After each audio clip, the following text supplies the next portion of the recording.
went under the wheels. How? Perfected. Welcome to Under the Wheels. I'm Matthew. And I'm Gabe. And in today's episode, we're talking about Wonder Woman 1984 and Invisible Man. We're going to end the year by talking about the start of 2020 and the end of 2020. I'm very excited about this. Oh, yeah, that's right. I didn't even think about that. I know, I just thought of it right now. For our audience's reference, we're recording this on the very first day of 2021, the year that is guaranteed to be better than 2020 somehow. Nebulously referred to as, it can't get worse than 2020, can it? Oh God, it can get worse than 2020. We just don't want to think about it. Anyone who's lived at any other time of history will tell you it can definitely get worse than 2020. Oh God. I'm like, during World War I, didn't they have like the pandemic with the Spanish flu and then lead into World War I? Like, World War I was wrapping up, and then they had the Spanish flu. So yeah, they had in 1918 they had the Spanish flu pandemic and World War I at the same time, which is obviously not a good time for anybody. Especially with I think the Armenian genocide also happened that year, and Germany was blamed for World War I for some reason, which eventually led to Hitler, but that took a little while. So we'll see. Maybe 15 years from now we'll have a new Hitler. I don't know.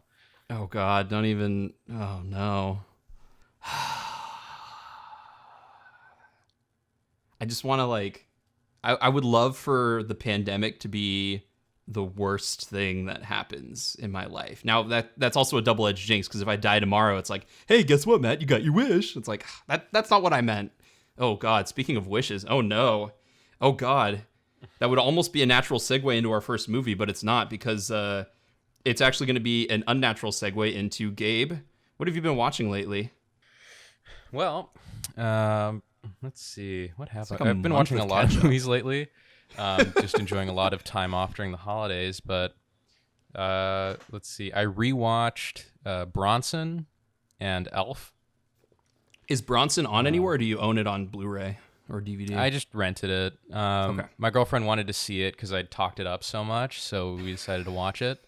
She wanted to see the Tom Hardy penis.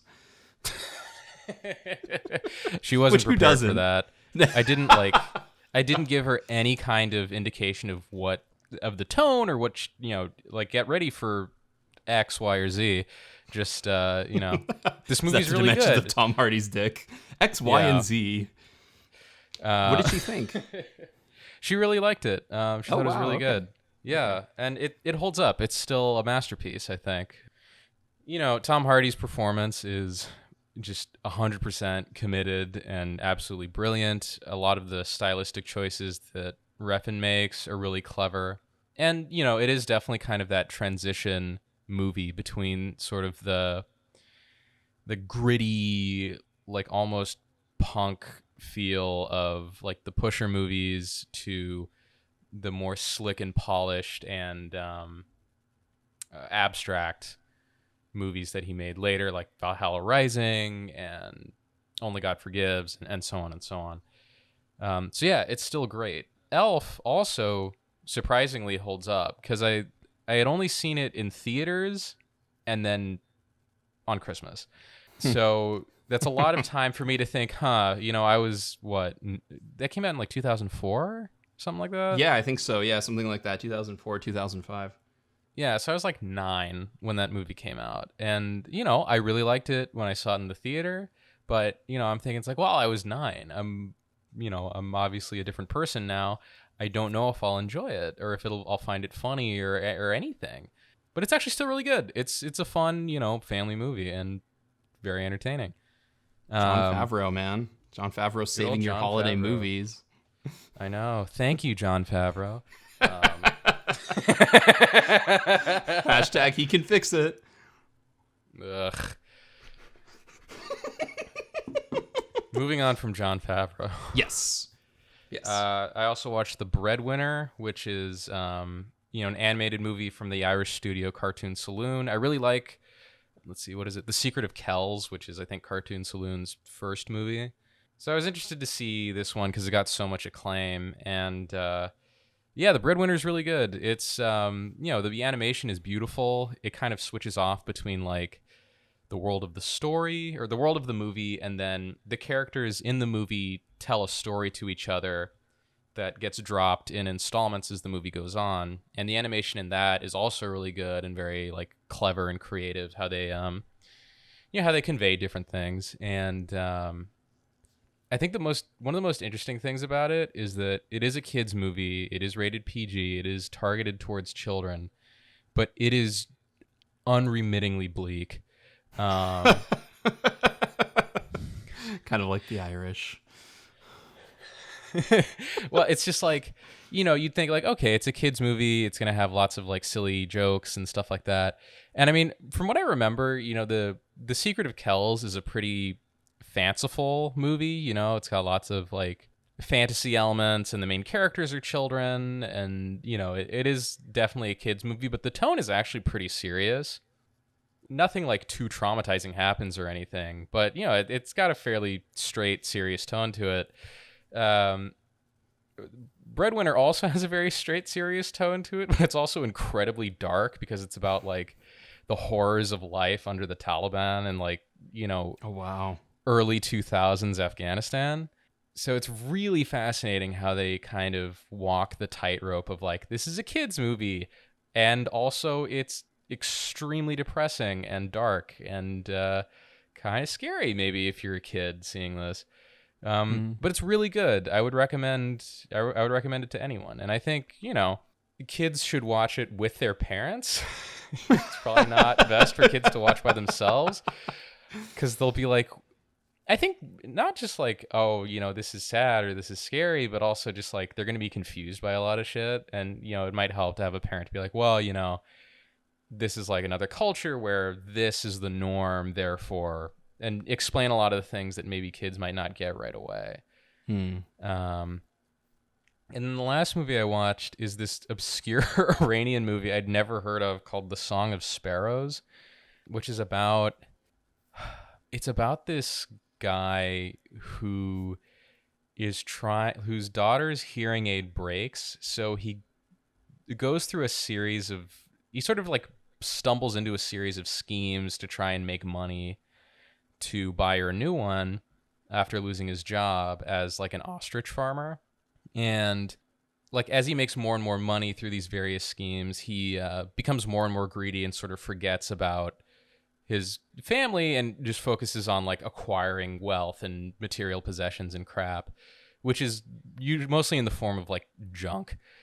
And then, stuff happens and he kind of has like he learns to let go of all of that and focus more on his family again. It's good though. It's interesting because it's about like very poor people living very desperate lives, but the tone is like very silly. Like, I think if this was made by an American, it would be just milked as like poverty porn and like, oh, look at how horrible people's lives are in like rural Iran. But the tone of the movie is like, oh, isn't this like farmer guy silly? Doesn't he do silly, wacky shit? And then when he goes to the city, when he goes to Tehran, it's like, oh, aren't city people also weird? So it's actually pretty entertaining. It's like an insider's view on how they view their own culture. Is that yeah, because there's a lot of like in jokes that you would only get, I think, if you're Persian. Because like the main character is Azeri, and there's a lot of people from Azerbaijan who live in Iran, and they're sort of looked at as like kind of these naive, buffoonish simpletons by Persians. Like that's how they're stereotyped. I guess the one, like, I'm trying to think of how we would think of that. I mean, Persian people kind of look at Azerbaijani people the same way that Americans, like urban Americans, would look at like rednecks, or the way that like French people think of Belgians. I was gonna say French people think of the rest of the world, but yeah, okay. I mean, so there's a lot of humor that relies on like those kinds of stereotypes of like rural people versus city people, Azerbaijanis versus Persians. But it's funny because, you know, I watched it with my girlfriend and her family, and her grandma is, well, her grandfather is Azerbaijani, and he and her grandma used to live in one of these kind of rural villages a ways outside of any big city. And her grandma just loved the movie because apparently the guy reminded her of her husband, which, you know, was funny. That's cool. No, that's cool. That's interesting. Like I do like, that's one of the reasons I like foreign films, is because you get a completely different view than you would in American movies. And that's why I think people are disappointed when they watch the foreign version of a movie and then they watch the American version and they Americanize everything. And people are like, well, how dare they Americanize this foreign movie? And it's like, well, yeah, but that's the purpose of making an American version of it, is to apply the American values to it, which is why it's kind of unnecessary to make American versions of foreign movies. But Oh, absolutely. Because it's like a lot of the context in the movie would be lost on someone like me who doesn't really understand the culture that way, or like kind of the embedded idioms and stereotypes and things like that. And then that, yeah, if there was an American adaptation, all that would have to be changed to American idioms and stereotypes. And I think if you were a fan of the original movie, you're absolutely right. Like, you'd be like, oh, why'd they change all this? That was unnecessary. But an American audience wouldn't understand it. Yeah. Well, so to your point, I think that's one of the fun parts, is not understanding the idioms and just sort of like going with the flow of the movie. That's one of the reasons I like foreign movies. The other thing is, I will say that as a fan of American movies and foreign films, I like it when there are foreign remakes of American movies. I don't know why, but like, there was a Japanese version of Unforgiven. Hollywood remakes. No, not necessarily, but I'm all about those Asian remakes of American movies. Like, I haven't. India cranks out so many remakes of American movies that like not, and they'll do remakes of like bad American movies. Like they'll remake White House Down and set it in India. You know. See, that's the one I've never really gotten into, the Indian film market. I haven't gotten into Bollywood really, and I'm curious and tempted to, but I feel like you need to have, like, this is completely counterintuitive to everything I've just said, but I almost feel like I need to have like a tour guide as I'm watching those movies, just because I'll be like, that's an interesting place for a song. Also, just to know which are good and which are bad, because Bollywood comes out with so many movies. Like America, maybe like 5% are just really good, and then the other 95% are probably just completely forgettable, but also very long. So I don't know. Yeah, I mean, I've seen a decent number of Bollywood movies, and they all range from not so good to okay. Yeah. So that's not very encouraging, but it's 1940s Hollywood all over again. Welcome to 2020 Bollywood. We're gonna come out with another Bollywood version of a film noir because it's cheap to make and gets butts in the seat, or used to get butts in the seats. That's cool though. I need to expand my international viewing. So that's good. I usually try to stick to like countries that consistently produce good movies, or movies that I like. So it'd be like Japan, France, Russia, Iran, New Zealand. and New Zealand.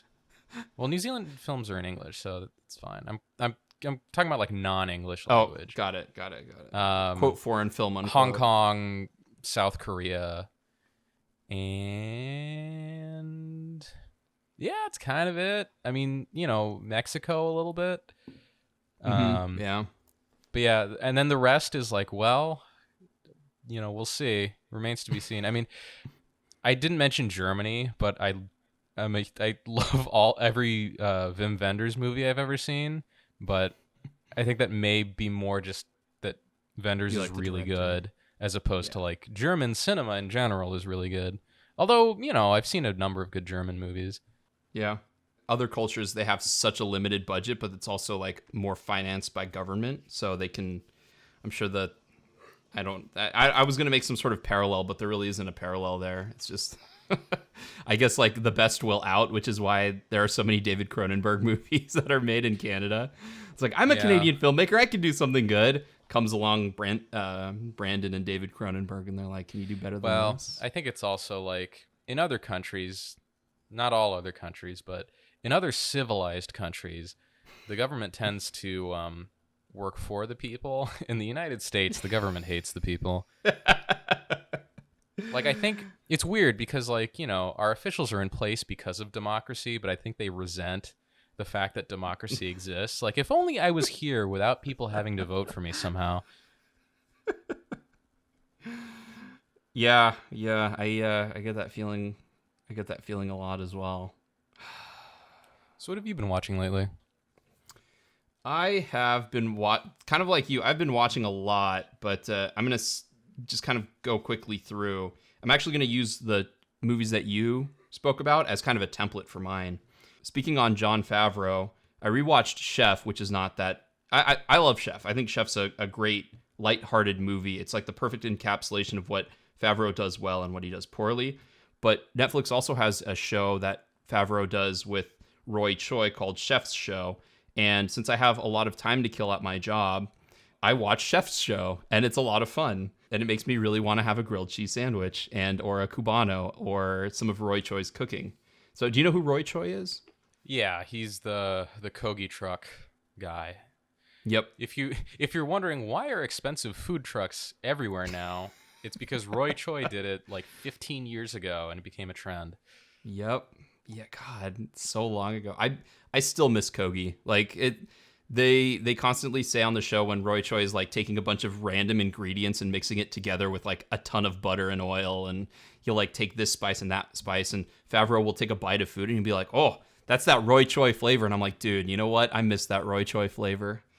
I think the furthest east he got was he has a restaurant. This is ironic. He has a restaurant in Las Vegas at a hotel that I stayed at for someone's bachelor party, but I don't think the restaurant was opened at the time, and I didn't know about it. And if I had known about it, I would have gone there because he's got things like a fried bologna sandwich, a street dog that's got bacon, and you know, like all of this good like Roy Choi flavoring to it. And he's got all of this great stuff there. And I was like, dude, I can't believe I missed out on it just because I wasn't just paying enough attention to it. But Chef Show, if you need some background noise, it's kind of cool because Favreau will get like guest stars and friends he knows on it. Like Bill Burr came on and they made the grilled cheese sandwich and the Cubano. He had Sam Raimi on and they were talking about making sourdough bread, and Sam Raimi was like messing with them the whole time. It was pretty entertaining. Robert Rodriguez, he just like goes on about his own cooking for like 30 minutes, and at one point like Favreau just turns to Roy Choi and he's just like, he's so full of bullshit right now. It's pretty funny. So that's so funny. Yeah, when you're finished with that and you want another good food show on Netflix, check out Chef's Table. Okay, I've seen it pop up. Yeah, I mean it's more focused on like fine dining type of food, but it's a good show, and the filmmaking in it is actually really good. Like it's if you want to put your film and media studies degree to use, watch Chef's Table. I think I tried watching it one time, but there's something so comforting about Jon Favreau and Roy Choi, who look like buddies that are just hanging out, going around America, like trying different foods. And then they're like, all right, well, we got to repay this guy. So Roy Choi gets in the kitchen and makes like a meal that's way better than anything they've eaten. And it's just like, it's like watching Kung Fu, but like with cooking instead. So that's why, that's why I've been enjoying Chef's Show. I will take a look at Chef's Table though, because I apparently I hate myself and I like to look at all of this food that I can't eat. So yeah, I would say if you want to start with a random episode of Chef's Table, start with the Francis Mallman episode. It's like if someone made Valhalla Rising about cooking. Ooh, okay, I'm in. I'll check it out. I also am going to check out The Breadwinner. Which, speaking of The Breadwinner, I watched Soul, the new Disney Pixar movie, and you know, it was good. It was I think someone described watching Soul the way I describe Pixar movies. I wasn't that interested, but by the end of the movie, I was completely invested. So I mean, you kind of know what you're getting when you go into a Pixar movie. They're going to try and make you cry in the last 10 minutes of the movie with a lot of well-earned sentimentality, good storytelling. And Jamie Foxx is really good. I think his ego gets in the way of him being like one of those cream of the crop top tier, but he's a really good voice actor in addition to like just being a good performer and a good actor. So yeah, I enjoyed Soul. It took some turns that I wasn't sure it was going to go. And music by Trent Reznor and Atticus Ross, not Atticus Finch. Oh Atticus God! Ross. Did they make Trent Reznor do more jazz music? No, they actually one of the night shows. They brought that guy in, one of those late night. I don't know. I don't remember exactly which one, but they got him to come in and do the jazz. So then when it gets to, it's weird because when it gets to the soul world area that they're in, like all of the music gets all like techie and stuff, and I was like, this sounds more like Daniel Pemberton than Atticus Ross and Trent Reznor, but it was still cool. The music's good, the visuals are good, the camera work is like, it's crazy how far we've come in CG camera work. Yeah, just the way. Thanks, Roger Deakins. Yeah, someone was talking about WALL-E the other day, and they're like, I couldn't get through WALL-E, and I'm like, but without WALL-E, we wouldn't have such a realistic camera in CG movies. Do we need realistic camera in CG movies though? So like Inside Out and Soul are very similar. Did you see Inside Out? Nope. So here's the thing with Pixar movies. Yeah. I like them all pretty much categorically. Like I can't think of one I really hated. Yeah. But at the same time, it's like I don't want to watch any because I know what I'm getting into. It's just like, Right. oh, cartoon characters go on an adventure. There's some fun. There's some laughs, and then the fucking like manipulative sentimentality where they just like cry now, bitch. I'm sick of it. Like I don't need you to try and force me into crying because it's gross. It's gross, it's manipulative, and it's like this kind of, it's like a fake catharsis in a way. Like I watched Coco maybe a year or so ago. Yeah. And it's a good movie. It's fun, it's funny, it's got some neat twists and turns, and there's nothing sad or sentimental about it at all, even though it's about death, weirdly. And then like 5 minutes before the credits roll, he sings the song to the grandma, and then this music just washes over, and I'm like, Jesus fucking Christ. Like they tried to save like an entire film's worth of waterworks for the last 5 minutes, and it broke my immersion with the rest of the You're movie. done. It was like, you're just done it's like, with I'm it. done. This feels completely out of place. This is ridiculous, So like my favorite Pixar movies are The Incredibles and The Incredibles 2 because they make no attempt whatsoever, and Ratatouille because they make no attempt whatsoever to be sad or sappy or emotional or cathartic at all. They're just like, oh, it's a fun cartoon, yay. Yeah, I know that Pixar's definitely been leaning heavier into like the whole like, okay, not only do we need to make you cry, we need you to have like a revelation about how depressing your life is in the last 5 minutes. I like Coco, and I think they do a good job of storytelling because the bad guy in that movie, he's revealed halfway through the movie, right when I was like, God, I think the bad guy's going to be that one dude. It's like they're good at sort of figuring out where like people are going to start getting kind of tired with something or bored with something. And again, there's the moment in Soul that's, sort of like the depressing downer moment, but like the reason I brought up Inside Out and Soul is because they have two very distinct worlds, and so having two distinct visual styles helps a lot, just kind of for fun, because the character designs in the real world for the characters are really bad, which almost turned me off of the movie completely. But having that sort of like realistic camera work, kind of like a hazy camera, it helps with like the message they're trying to tell about the real world and kind of understanding where inspiration or spark for life or this kind of thing is.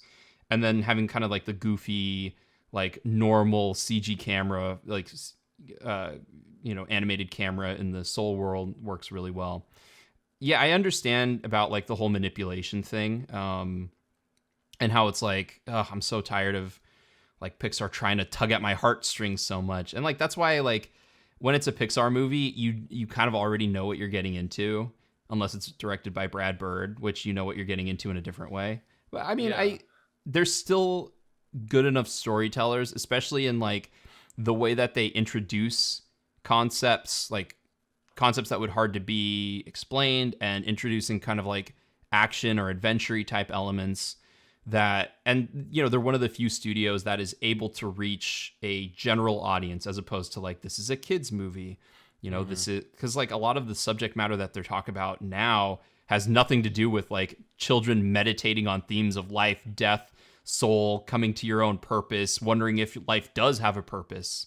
So you know, it's good. It's like a low, shiny, and chrome if you're into that kind of thing. It's, you know, I'd give it between a high witness and a low, shiny, and chrome. I mean, I think Jamie Foxx is fun. What you were saying, it's like you know what you're getting into. I think that's the problem. I don't want to know what I'm getting into. Mm-hmm. You know, because like you can have like that sort of over the top, sappy sentimentality and have it work. Yeah. Or like, like every Pixar movie post Up is trying to be Ratatouille with Up level crying at some point. Whereas like Up works because sappy sentimentality is like the central theme of the movie. Right. You know, and it's like these you know, tear-jerking events are you know, they hang over the whole story. And Carl, is that the old man? Yeah. Like Carl's sentimentality in some ways is what's kind of holding him back from living his life, and the fact that he sits around crying all the time. So it works. It works in that case. Yes, is it manipulative? Absolutely. But especially it works the first it's 10 like, minutes, yeah. It's integrated into the movie. And I think the other ways in which that could work is like, you know, you can kind of have it come out of nowhere as long as you're not expecting it, or if there's like a decent enough lead up to it. But if it's like it's, I don't want to go into a Pixar movie thing like, okay, it's a Pixar movie, they're going to try and make me cry, and then just waiting for them to do it, and it kind of distracts from the fun of everything else that's going on, you know, because like it's on some level like Coco's really good, but it's almost hard to enjoy how good it is, because in the back of my mind I'm thinking like, all right, is this the part where they're gonna try and make me cry, or is this the part? Is this the part, or is this the part? And then the part comes, and I just like, I want to barf. I mean, I agree with you. I think the other thing about Pixar is that they take concepts that you wouldn't think would be in a movie and make it digestible. Like Inside Out is all about living with depression, and like how depression comes on, and how we kind of deal with it, but in a different way, and how, you know, like, so you Inside have to have Out the is highs. basically just Manchester by the Sea. No. Inside Out is at least watchable. But like as like a person who likes to dabble in art, Soul is interesting because it's like, well, does what we do in life, do we really have a purpose? You know, like what is our obsession with like making sure our life has a purpose? And like, that's interesting. They ask kind of interesting questions and put it in a format that's digestible. Now with something like Onward, which I enjoyed, it's Onward. If you're going to skip one movie because of emotional manipulation, skip Onward.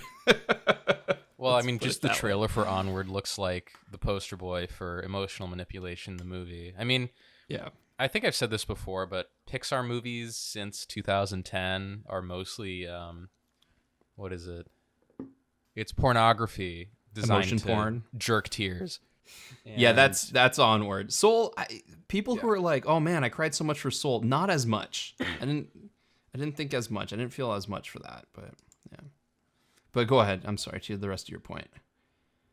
Oh no, it was just the pornography for jerking tears, and that Onward looked like that, just cranked to 11 just from the trailer, because it's like, oh, okay, like two kind of misfit children with a dead dad, and they're trying to bring him back to life. Oh dear. Yeah. I mean, they're also really good at like the whole like character wants versus character needs stuff too, like from a screen. That's why I say they're good storytellers, because like the way they tell this, because like on every single trailer that comes out for a Pixar movie makes them look horrible. Like, why would I watch this? Like the trailer for Soul, it's like, true. He died, now he wants to get back to the world of the living, but they find a way to somehow make it very like, oh hey, you know what, He this died, was and actually he wants really to get back good. to the world of the living. It's like, wait, this is just Coco, but with a black guy. Again. You ever We already did notice this. that? You never noticed that like every one of their movies about non-white people involves the non-white lead dying, and then most of the movie they're like a spirit or a talking skeleton or something. Well, in this, you probably didn't see this, but an article popped up, a review for Soul, and they were like, oh yeah, you know, Soul's great. The storytelling's really good. The CG's really good. The animation, fantastic. But then they take the black man, remove his voice, and put the white woman's voice in the black man. And I was like, oh my God, is that what it's come to? Because there's a moment where they switch, where Jamie Foxx's character and Tina Fey's character, Jamie Foxx goes into a cat and Tina Fey goes into Jamie Foxx's body, and so this person was like, replace the inner voice of the white man or of the black man with a white woman. And I was like, oh Jesus Christ. But All to I'm your saying point is about if they Coco and all continue that the pattern stuff, yeah. established by Coco and Soul, they're gonna make a Princess and the movie Frog too, featuring like kinda. Asian or Asian American characters, where the lead will die. They'll go to the spirit world or the land of the dead or whatever, and then try to find a way back to life, because that is the plot of apparently every Pixar movie. every minority focused Pixar movie. Let me tell you one last thing that I watched. I just want to quickly tap on it because I just finished it. Because we were talking about prestige television with Bly Manor, and I watched Queen's Gambit because my fiance wanted to watch it. My dad got interested in chess because of it, and I think all of that is good because like chess is really interesting. But Queen's Gambit was, can we create a new rating that's just like prestige television? Because it was prestige television. But I like, it's fine. yeah, I like, no, I mean, I think it's probably like a high fine, low witness, depending on your mileage. It's a miniseries based off of a book. Every episode was written and directed by one person. So I like when they do that because they did that with Shogun back in the day. And that's the right way to handle miniseries, I think, is you have one large creative force. And they do the Star Wars thing in it where they don't tell you how chess works. They don't tell you what any of the moves are. They just assume you know, which I find whenever I watch a movie, kind of like you were talking about the Iranian film you watched. I love it when they don't treat the audience like they're newbies coming to it. Like, oh, well, we assume you know, and if you don't know, you can always go online and look it up. So I give it props for that. And also because the last episode, like the whole series is pretty depressing because it deals with, like a genius chess player who is also an alcoholic and addicted to pills and is an orphan and she's sabotaging herself. And why is she sabotaging herself? And the last episode does a good job of like bringing it home with catharsis. But I think there's some good things to be had with prestige television, but the more prestige television sticks to miniseries, the happier I'll be because it kind of keeps it all focused and then we don't have to dwell on it. Like right now, we can just move on. All right. Wonder Woman 84 or Wonder Woman 1984 or WW84, Gabe. Let's get this out of the way first. What rating do you give it? I'd say it's a witness. Wow. Holy cow. You've just no joke. You've blown my mind. Oh my God. Because like Austin put out article on the site basically saying like Wonder Woman 84 is the worst movie that's part of this DC cinematic universe. And, I've avoided like replying to any comments about that because it's like my views do not reflect the view of this article. So mine do not either. Kind of dissonance. Mm-hmm. But yeah, it's actually kind of good. Wow. Oh my God. I'm sorry. So here's why I wanted to know your rating right off the bat, because I wanted to know if we were able to have a nuanced argument or if I would have to defend the movie to you completely. I think you're probably higher on it than I am, which is strange. I'm gonna give it a high fine, low witness. It's come down in the coming weeks just because the more I've thought about it, there's issues that pop up. But Oh yeah, let's get into, it's definitely let's one of get into those this. where the more you think about it, the worse it gets. No, don't say that. Don't Last Jedi this one. Oh my gosh. Okay. This is gonna be good because I've got questions for you about the movie, and I don't know if you have questions, but and we can get into a plot synopsis, but any plot synopsis would include spoilers. So if you haven't seen it, you have our sort of like jump takes on it. What, like, is it just like a straight witness? Is it a low witness, high witness? Like, what kind of territory are we putting it in? It's probably a straight witness. It's like a solid 7.5. 7 out of 10. You know, it's one of those. It's like it's good. It's a good movie. Do you like it better than the first Wonder Woman or worse? What do you think's better? Really? Yeah. So okay, I'm not a huge fan of the first Wonder Woman. And I think the second Wonder Woman is the same thing as the first Wonder Woman, but just done better. And here's what I mean. Yeah. First Wonder Woman. I'm so excited. This is fun. First Wonder Woman is really good as long as nothing interesting is happening. As soon as interesting things start happening, it sucks. So it's like, you know, in the first Wonder Woman, they're in that French village. And it's snowing, and like people are dancing, and Steve Trevor is talking to Wonder Woman, and he's like, "This is life in the real world. Like, this is, you know, you enjoy the little things, and hold on to the precious moments while you have them. And it's not as grand or pristine as Themyscira, but it's good and wholesome in its own way." And I'm like, wow, this is great. This is a great scene. And then 5 minutes later, you know, I'm watching like a frail supermodel punch tanks, and I'm like, this is fucking terrible. And that's Wonder Woman. That's the Wonder Woman franchise in a microcosm. Like, anytime there's a quiet scene where nothing's going on, it's like, wow, this is really good. And then it goes to like, Wonder Woman is swinging on air somehow, like Spider-Man. And I'm like, this is you're terrible. talking about in this movie when she flies? No, there's a scene. Well, we'll get to the scene I'm referring to, but okay. So yeah, it's like that's the first Wonder Woman in a microcosm. It's like anytime, you know, Wonder Woman's a fish out of water in England, it's like, oh, this is that's fun, charming and entertaining. And then she's like, I have to punch tanks with my skinny chicken arms. And then it's like, this is awful.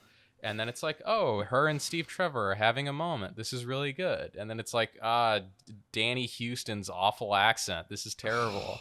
Yeah. And then it's like, Steve Trevor, you know, sacrificed himself to save the day, and it's very sad. This is a great scene. And then it's like, oh boy, David Thewlis is here, even better. And then it's, oh no, CGI David Thewlis. I hate it now. I have an interesting comment about that. Yeah, go on. And then they have like a Dragon Ball Z fight that is yes, almost dumb enough to be entertaining, but not quite. So yeah, Wonder Woman 1984. I had heard a lot of bad hot takes on it, like, oh, this movie sucks, it's terrible, it's corny, it's garbage. And I'm like, okay, well, hopefully it's not too painful. So I boot up the movie, and first scene, we're having child Diana compete in something with her fellow Amazons on Amazon Island. And, you know, they all have like nebulously defined abilities, and they're doing this nebulously defined contest for nebulously defined reasons. And it's all just awful. It's so bad. And I'm like, Jesus Christ, this is absolute shit. I really hope the rest of the movie isn't like this. So then it ends, and it goes to 1984. And you have this long opening of Pedro Pascal as manipulative billionaire genius guy Maxwell Lord doing a TV commercial, intercut with Wonder Woman stopping a robbery in a mall. And it's also horrible. Like there's a guy whose mouth is so big he looks like a CGI head. He's one of the robbers. And there's a lot of like really silly like winking. Like there's that whole thing where it's like she saves the girl and then winks at her, and the girl winks back, and it's like, kill me.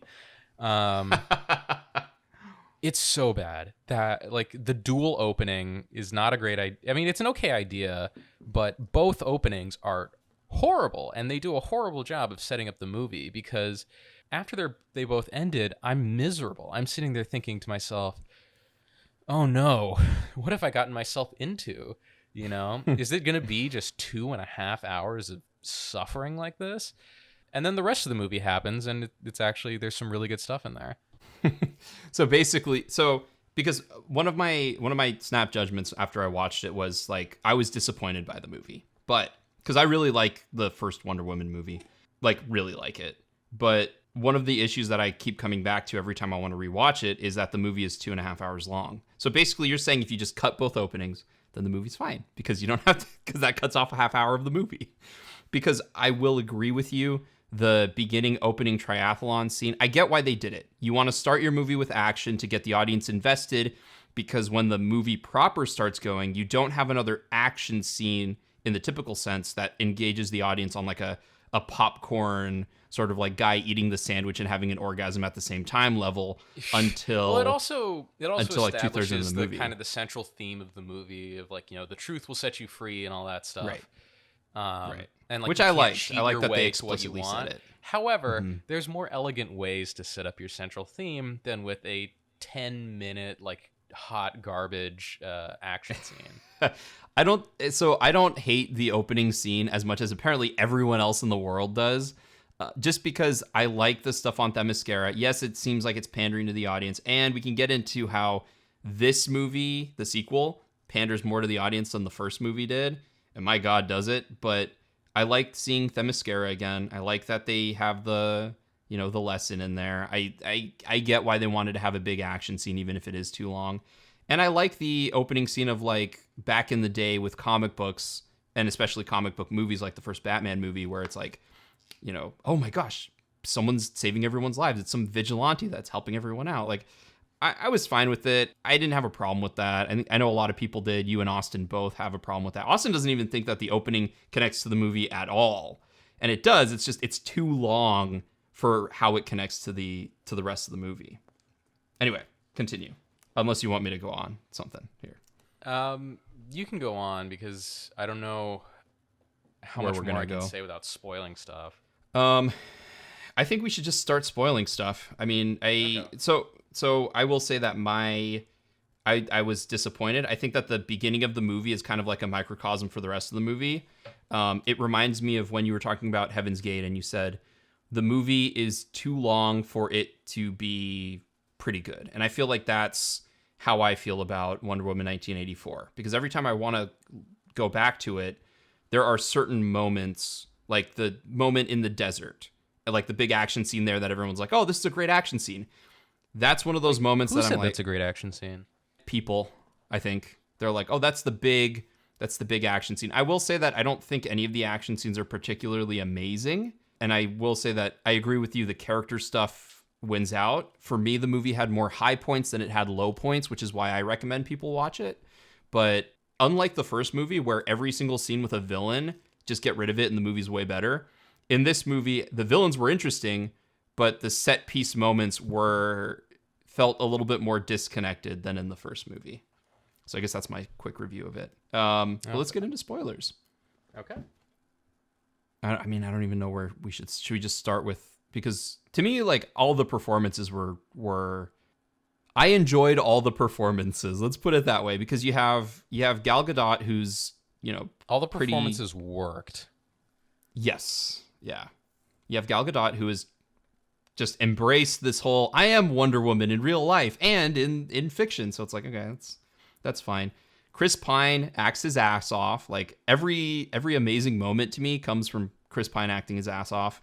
Kristen Wiig, I thought, handled what she had to do very well. I don't necessarily love her nerdy her nerdy, like, skittish character that she has in like a lot of movies, but the fact that she was able to kind of transfer that into like, oh, I'm a confident person now, and now I'm just a complete egomaniac, like, psychopath. I thought that she handled that really well. She plays the character as it's written well. As it's written. And we should get into the writers of this movie. And then Pedro Pascal is just hamming it up completely, and there are certain actors who, if you can ham it up effectively, like Al Pacino hams it up, it's like, cool, I don't need anything else. Ham away. So I appreciated that. No, yeah. Pedro Pascal's, like, just completely over the top performance is beautiful. It is. It's beautiful in all its ridiculousness. Contrasted with, say, Danny Houston in the first movie, where it's ridiculous and Boring. Cringe. Yeah, at least I liked watching the villains in this one. I can't say that about the first movie. Okay, so I was gonna say, should we try and summarize what this movie's about? Let's do it. Okay, so Wonder Woman works at the Smithsonian with Kristen Wiig, who is a nerd geologist lady. And they find a rock that's from the jewelry robbery earlier in the movie. And the rock will grant you one wish and take something from you in exchange. So Diana / Wonder Woman wishes for Steve Trevor to come back, which he kind of does. He possesses another person, which is strange. It's strange that he did that and didn't just like come back as himself. Did you like that, or did you just find it strange? I just thought it was weird. I liked it. And Kristen Wiig wishes she could be more like Diana, not knowing that Diana is Wonder Woman. She just wants to be like, oh, I wish I could be pretty and confident or whatever. And then she becomes like a superpowered person. Oh, and then in exchange for their wishes, Wonder Woman starts to lose her superpowers, and Kristen Wiig starts to lose her humanity and slowly turns into Cheetah. Then Maxwell Lord has been angling to get this rock the whole time, so he eventually does and wishes that he could become this wishing stone. And then what his evil plan is, he wants to has a hole in his heart that he wants to fill with stuff.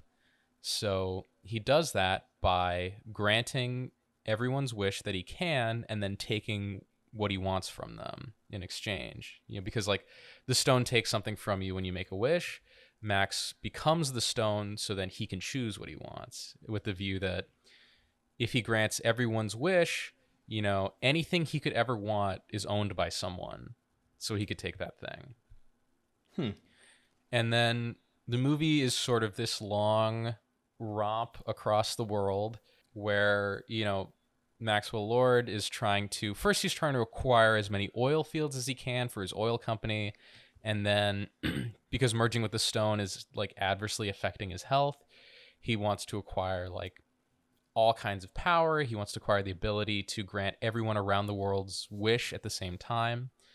And in doing so, the world starts to spiral out of control because everyone is getting exactly what they wish for, which is often frivolous, stupid, destructive, petty, greedy, nearsighted, and so on and so on and so on, which plays into the theme of the movie that was very poorly established in the opening scene. Then, let's see. Wonder Woman realizes that her own short-sightedness has started all this trouble. She's losing her powers because she won't let go of Steve Trevor. Steve Trevor's like, look, you gotta just, I'm already gone. I've been dead for a long time. You have to let me go and then go save the world, because the world is more important than I am. So she renounces her wish. Steve Trevor disappears, or that guy regains possession of his own body after being repeatedly molested when he was in Steve Trevor form. I don't want to have sex with Diana, damn it. And then Wonder Woman goes on to save the day. She uses the lasso of truth to reveal to Max, who has at this point become like a god, essentially, to reveal to him the error of his ways. And he witnesses the damage that his own sort of petty selfishness has created. And he renounces his wish, and then as he does it, it's being broadcast to everyone around the world, and they start to realize that all the chaos and destruction, basically they bring on the apocalypse, has been caused by their own sort of petty selfishness, and they renounce all their wishes, and things return to normal. Max reconciles with his Filipino son, and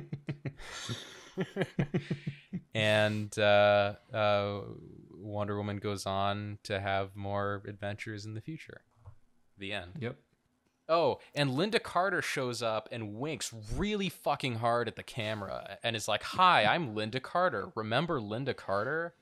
Remember when I was relevant 20 years, 30, 40 years ago? 40 years ago? Anyway. Who cares? Yeah.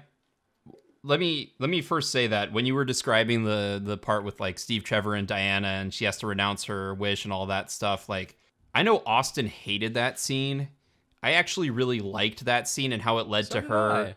It led to her, what everyone was like, she's flying, and I'm like, she's not flying. She's falling with style. Like, 'cause she's like grabbing the lightning with her lasso, and she's like Spider-Manning it, and like she's not flying. Well, okay. She's falling with style. I need to be more specific. I like the scene. I like the actual scene. I like the actual talking. scene where she's talking to Steve Trevor, and he's like, "You have to let me go. You have to let me go." And she's like, "I don't want to. I don't want to." And he's like, "You got to do it. Like it's not right to keep me here like this." Like I like that. I don't like the part where she's running in slow motion and then like jumps into the air weirdly. So there's a weird thing this movie does where there's a lot of shots of Wonder Woman from kind of her elbows or maybe her shoulders up. And they're often in slow motion, and they're often with like really crazy shit going on in the background. Either like Armageddon is happening, she's running in super speed, she's flying, and it looks really bad because it all looks like just shitty rear projection, like I'm watching Goldfinger all over again. It's like, oh boy, here's a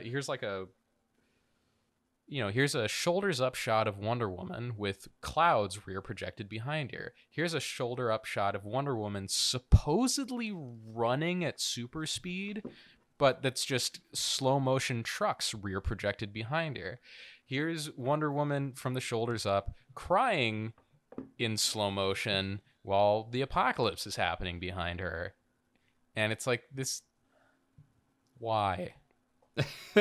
So like why? Like Patty Jenkins is a competent director. She knows how a camera works. She knows how editing works. She knows the psychological effect that specific images have on the human mind, and carefully selects them so that it suits the story she's trying to tell.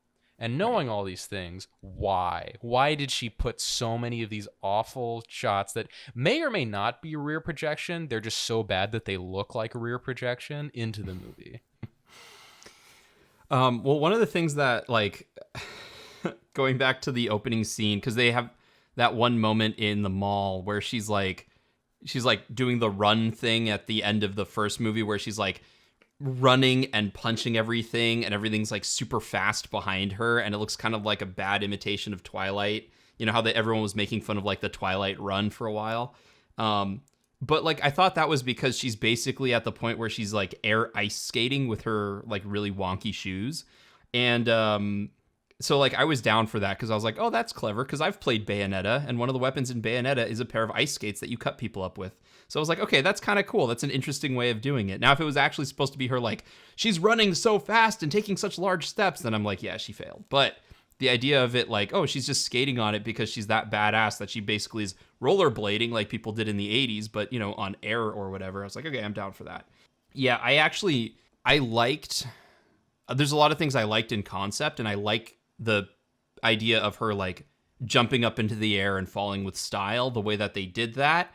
I like that in concept because I like that it's tied to an emotional revelation that kind of unlocks a new superpower for her. Very cliche, very video gamey, very comic booky. Well, but I still like that. It makes sense, like yes. narratively. But it's just the execution of that particular moment was pretty bad. I felt like that's a lot of this movie is like the concepts and the ideas were really good, especially as it gets towards the end of the movie. Concepts and ideas really good. Execution leaves something to be desired.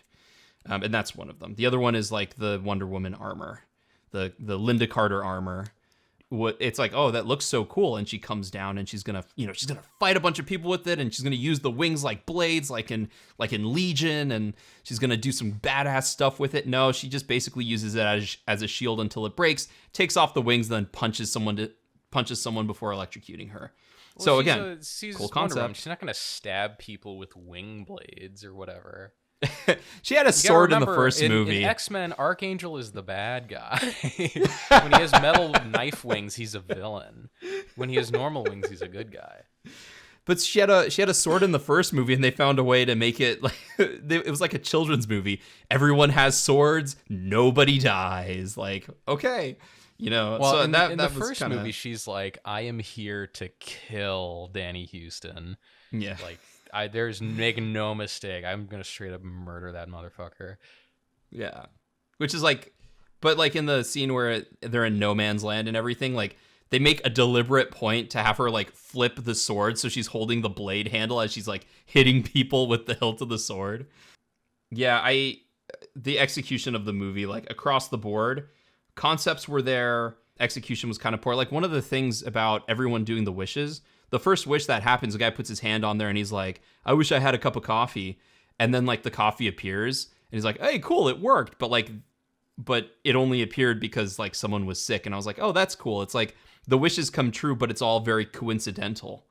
Yeah, they scrapped that about halfway through the movie when giant walls are emerging from the earth and like people are, crazy shit is happening. So I wish that they had stuck to one lane. I like the idea of like coincidental wishes happening. You wish they stuck to one lane? Oh my god, dude, it's happening already. All of a sudden, like the movie is just like one like straight path. It's just Wonder Woman doing the weird run. It's like, how did that happen? I swear I watched this movie and it was different. Now it's just Diana running in one lane. But I don't know. I like the idea of it being coincidental. And that's why I like the whole idea of like, she wanted Steve Trevor to come back, and he does come back, but there's a hitch. And I think that's keeping in line with the concept of most witches. It's like, oh, there's a hitch. I don't think they needed to go so far as like, oh, you're losing all of your powers, because I hate movies where it like intentionally handicaps the hero. I find that like really annoying just because I want to see. I'm watching it.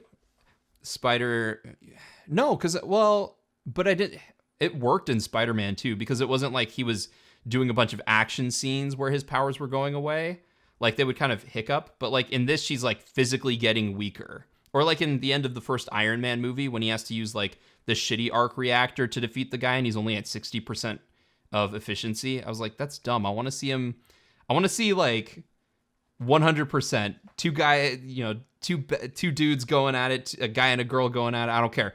Your hero, your villain, 100% going at it, badass fight through most of the movie or all of the movie. I don't like the idea of like intentionally depowering the hero. I always find that kind of lame. Yeah, it worked for me here. Yeah.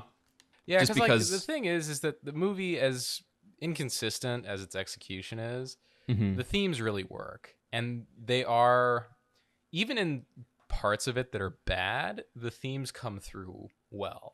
And it's, it's always about like, you can't sort of cheat or shortcut your way to what you want. The long path and the most difficult path is usually the right path. And so like it makes sense that basically Diana wants the impossible and she has to give up something pretty incredible in order to get it. Yeah, I think that's fair.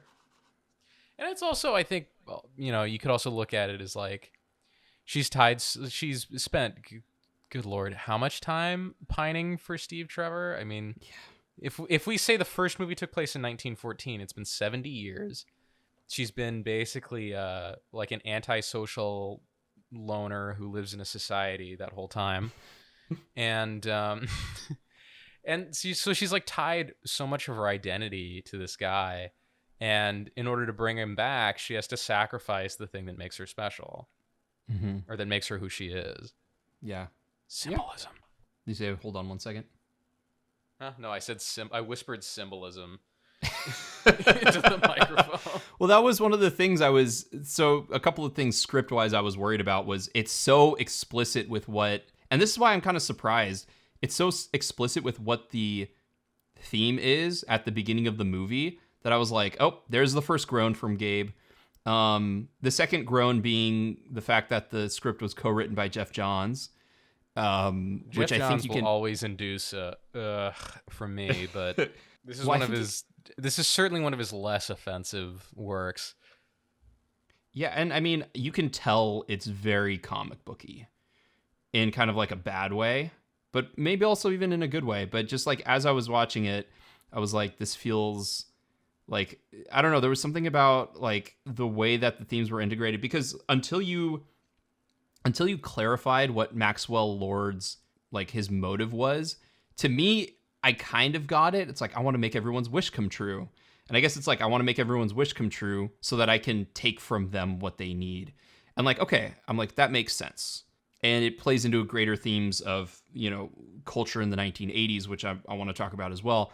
But like overall, especially with like, again, I'm going to go back to that wall just popping out of nowhere and sort of like the inconsistency of that, and some of the like the corny stuff with like when Pedro Pascal and Kristen Wiig are in the helicopter, and it's like, what do you want? And she's like, I'm done trying to be someone else. I want to be an apex predator, which I totally called. I think it was in the trailer, but as she's like, I want to be, I just leaned over to my fiance and I was like, an apex predator. She's like, an apex predator. And I was like, some of that stuff felt, yeah, some of that kind of felt comic booky. And then I think the other couple points that I thought you'd grown at was the invisible jet, which about it. Where I was kind of like hyped, but in that sort of way of like oh, that's awesome. I thought it was done in a way that was really funny, and it was effective in the context of the movie, which was important. Goes, that was pretally tasteful. I thought so too. Yeah. Like Linda Carter showing up at the end, which I thought was, I didn't hate it. I thought that was fitting. That was a nice homage, because it was a nice homage to, like, she was Wonder Woman, and it was like, okay, we're paying homage to her. Oh, yes, so it was a little bit too. Superman movie. We gotta have a guy in a wheelchair. No, dude, he's dead. No, he's dead. No, we have Brandon Routh come in. Have to be him, we have Brandon Routh come in a wheelchair, and he says, "My name's Christopher," and then, you know, that's what we'll do with J.J. Abrams, of course. So there's another guy who's pushing him around named George, who wears a brown suit, and that's there you go. That way we have George Reeve and Christopher Reeves. Wait, I flipped them. But yeah, talking about bad fan service. But I think so. The reason you liked it was because on a thematic level, everything. This was one of those cases where they shot really far and they missed their mark, but they did it in a pretty good way. Is that I'd good? say so. I think the movie has a lot more depth to it than a lot of superhero movies, especially DC superhero movies, which is funny because, like, Batman vs. Superman tries so hard to be #deep and profound and stuff, and it's not at all. It's just so stupid. And I just remember seeing, like, a clip of, like, I think it was like Comic-Con or something. It's like Ben Affleck is like, yeah, man, the script is so good. Like, it's written by, like, these guys are geniuses. And then David Gore's like, it's about power. And anytime a writer says that whatever they're writing is about power, it's guaranteed to be bad. Because that doesn't mean anything. If I say my book or my script is about power, I basically said, I told you nothing at all. And it means I can't articulate what it's about because I don't know what it's about because I failed. Case in point, Game of Thrones, the last season. Those two knuckleheads were asked repeatedly, like, what the hell were you trying to do? And they're like, well, this show is about power, and yeah, it's like about power, you know? Anyway, yes, Wonder Woman 1984 aims very high, has very lofty ideas. It wants to be very, very profound, and in some ways it is. It's just, you know, it's got kind of sloppy execution. What did you? I know I'm jumping around a lot. So if there's something specific you want to talk about, let me know. Otherwise, I'll just keep jumping. Yeah, I mean, it's, like I said, it's just a better version of the first movie. So it kind of vacillates between, like, the movie will say, like, you may think it's nice to get what you wish for, but oftentimes people's wishes and desires are actually much more petty and much darker than we'd really like to admit to ourselves. And I'm thinking, like, oh, that's pretty profound, actually. I'm kind of surprised it's coming from this movie. And then Wonder Woman has to save children from playing soccer in the middle of a street full of tanks. And it's like, why? And then she's Back also to being swinging dumb. like Spider-Man on nothing. She swings to rescue them with her... Oh, no, wait. She swings on a missile, doesn't she? Yes. Yeah. That's right. She swings on a missile. Dude, I was laughing why that so looked hard.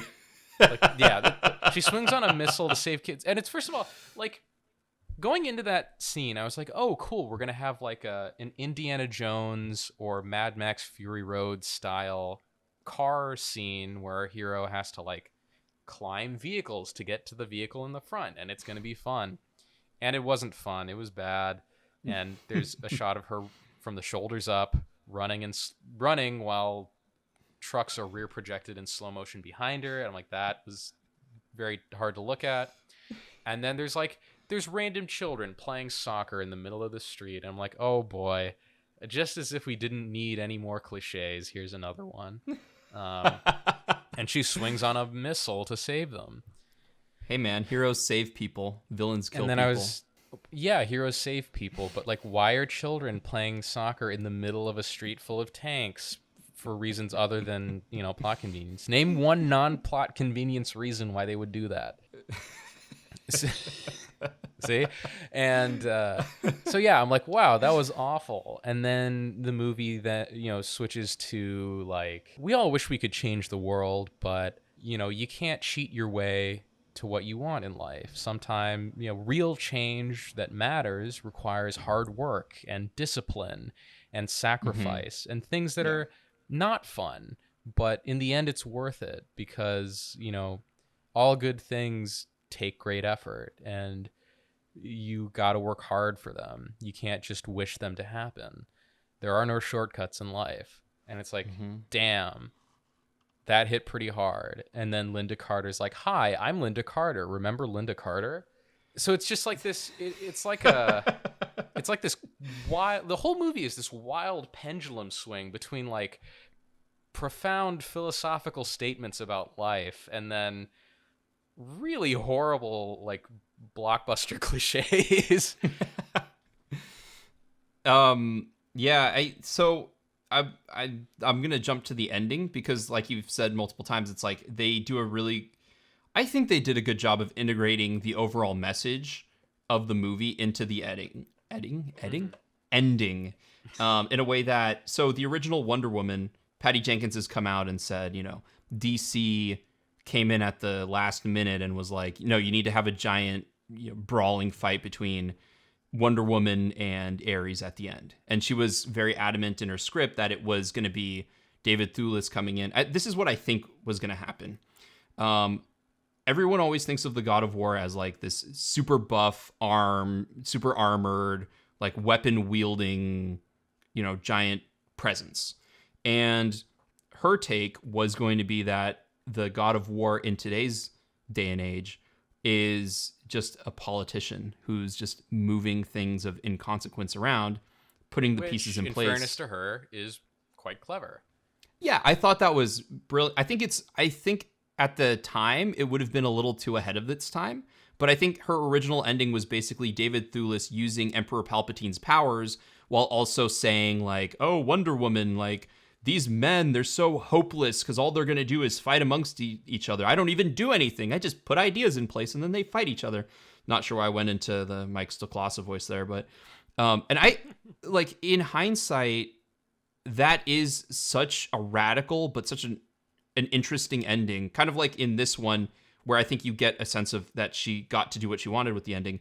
And then you have this brawl with Ares that no one really likes. And she's also said, like, I ended up liking the ending that they chose, but it's really sad to think that the one slight against the movie was that the final battle against the main villain wasn't a cerebral battle, it was punching each other. And I think the ending of the first movie where she's like, I believe in love, and it's kind of corny and it's schmaltzy and it's Spielbergy, I think it works better if she's not she's like, I believe in love and beating the shit out of you. Like, that's not as good. You have the cerebral character against the buff character. When she said, I believe in love, you know that song, I Believe in a Thing Called Love by The Darkness? I believe. Is that the one? Yeah. I was so disappointed that didn't just start playing when she said, I believe in love. Because their fight is so, like, you know, it's like a dumb Dragon Ball Z fight. And, like, I Believe in a Thing Called Love is the perfect music for a dumb Dragon Ball Z fight. Just make a supercut. We just speed it up and slow it down to make sure that all the hits are on the beat. But so, like, I think even now, if you just take out that fight scene and imagine, like, David Thewlis in a suit as, like, I'm the new God of War, it's like, oh, that's so awesome. So I think her ending in this movie, I was going to ask you what you thought of it. I think I know what you think of it now that you've kind of gone over it multiple times. I like the ending a lot. I like the fact that after you get past the stuff with Cheetah, which kind of is like kind of more like fan servicey final fight than anything. And the fact that it's pretty just bad. It was like, I felt like I was rewatching Amazing Spider-Man 2. Dude, I don't even remember his last fight scene against Electro. That's the thing, is like the fight scene against her isn't set up particularly well. If they set up and like put the clear stakes in there for like, this is why we're fighting, and spent a little bit more time at that moment in the end of the movie, letting it breathe a little bit, where it's like, Diana, you know, you've always had everything. Now I have everything. And like give her a better motivation than like, you know, like shallow cat fighty stuff. Literally. I think that I think that fight scene would have had more impact. And you don't have to have a long fight scene. You just have to have a clear idea of, you know, what they're fighting for. And then when she gets electrocuted, I was like, she dead. But yeah, she's not. Well, so the thing is like when she like, it reminded me of the Amazing Spider-Man 2 because it's really dark and they're kind of just flipping around wires and crap, like Spider-Man and Electro or Spider-Man and Green Goblin. And then she gets electrocuted, which also reminded me of Electro. And she has the same backstory as Electro in a weird way, where it's like, oh, we were friends, but now we're enemies because you think you're better than me, even though I'm really just insecure or whatever. Well, her thing was Diana wants to take away her abilities because she wants to kill Pedro Pascal, and she doesn't want to give it up. So I think it's a little bit better than like you know, the normal like, oh, you're just jealous because I'm stronger now and faster and sexier. You know, but it kind like of is that's true. It does get to that at the end when she's like, I want to be an apex predator. So yeah, you're right. Never mind. The way you set it up too, like the way you would rather have it, I was thinking like, isn't that just like the main bad guy's speech from Megamind?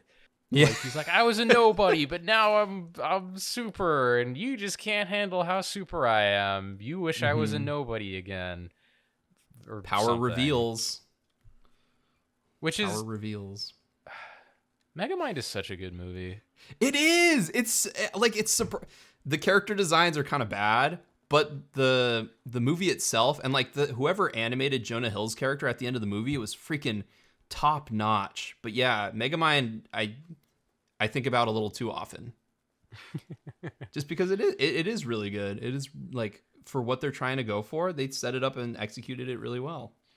But yeah, like so back to Wonder Woman. Like once you get past the cheetah fight, which isn't that good. I thought the rest of it, like the ending of the movie, was so good that it made me forget how bad a lot of the rest of it is. Yeah, I agree with you. They nailed the ending completely. Oh, they nailed it. Which is what you have to do. Yeah. Because, yeah, it's like, you know, she uses her lasso of truth, reveals to Pedro Pascal the error of his ways, and, like, all of a sudden, it becomes what I think Pixar movies try to be, which is, like, genuinely heartfelt. Because it's like, oh, why is Pedro Pascal such a psychotic fuck-up? And then it's like, oh, you know, he had this rough life. He he has these psychological injuries that have made him into this narcissistic character that he is, who is, just obsessed with satisfying his own ego at all costs. And then he's able to like see like, oh, this is how I became who I am. These are the mistakes that I've made. And it's like, damn, like I don't like how the hell did they fit the villain's backstory into like a 10-second montage and make it like Emotionally hit heartfelt. home, Yeah. How did they do all that and have it still be effective? But they did. I'm surprised because usually you don't like the pop psychology stuff, but I guess this doesn't technically apply because it's just like reflecting back on your life. It's like a it Christmas is just Carol in reflecting. 10 seconds. They don't use any terminology or try to don't. diagnose anything. It's just like, this is what happened in the past. This is how he tried to deal with it, and this is who he is now. And it's super efficient. Like it's literally just like a 10-second montage, like bam, bam, bam, bam, bam, and then it's over. But you get the full picture, and it works. And it's like, wow, that's shockingly good. And, he renounces his wish. And then he has like his whole relationship with his son seemed like this bizarre throwaway thing for so much of the movie. And then like when he finally goes up to his son at the end and has that moment with him, I'm like, oh, this is so like poignant. Like it's genuinely touching. It's really, really good. It is. It kind of redeems how lackluster that whole dynamic is for the entire rest of the movie. Well, yeah, and I mean, you could say it's almost purposeful because they have, I think, like 3 or 4 scenes together. The first scene is like, your son is here, and he's like, oh, I forgot my son. I got to go and attend to him.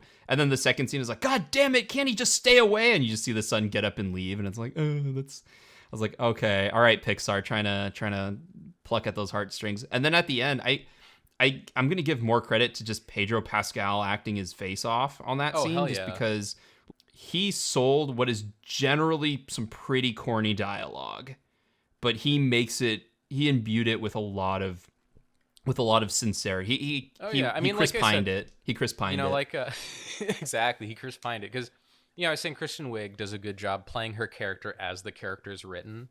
Yeah.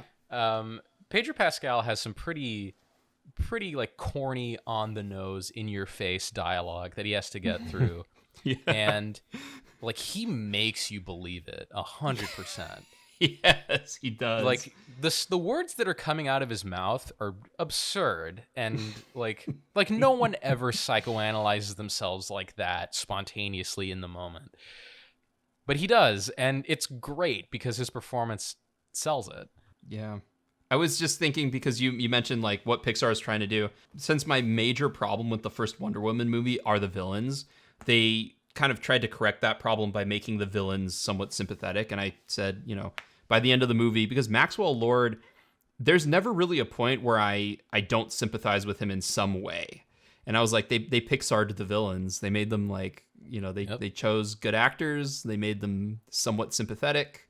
And I was like, it's almost like they're cheating. But it works because again, I actually like a lot of the scenes that have the villains in them. I think they're good. I'm gonna ask you about the. Do you have something else you want to say, or can I ask you a question? Go ahead. What do you think the significance was of putting this in 1984? 80s nostalgia, baby. So I was thinking 80s? about this. I was thinking about this because if they put it in specifically 1984, is like, oh, okay, it's an homage to the novel 1984. But if they were doing it for nostalgia, then they did it really badly.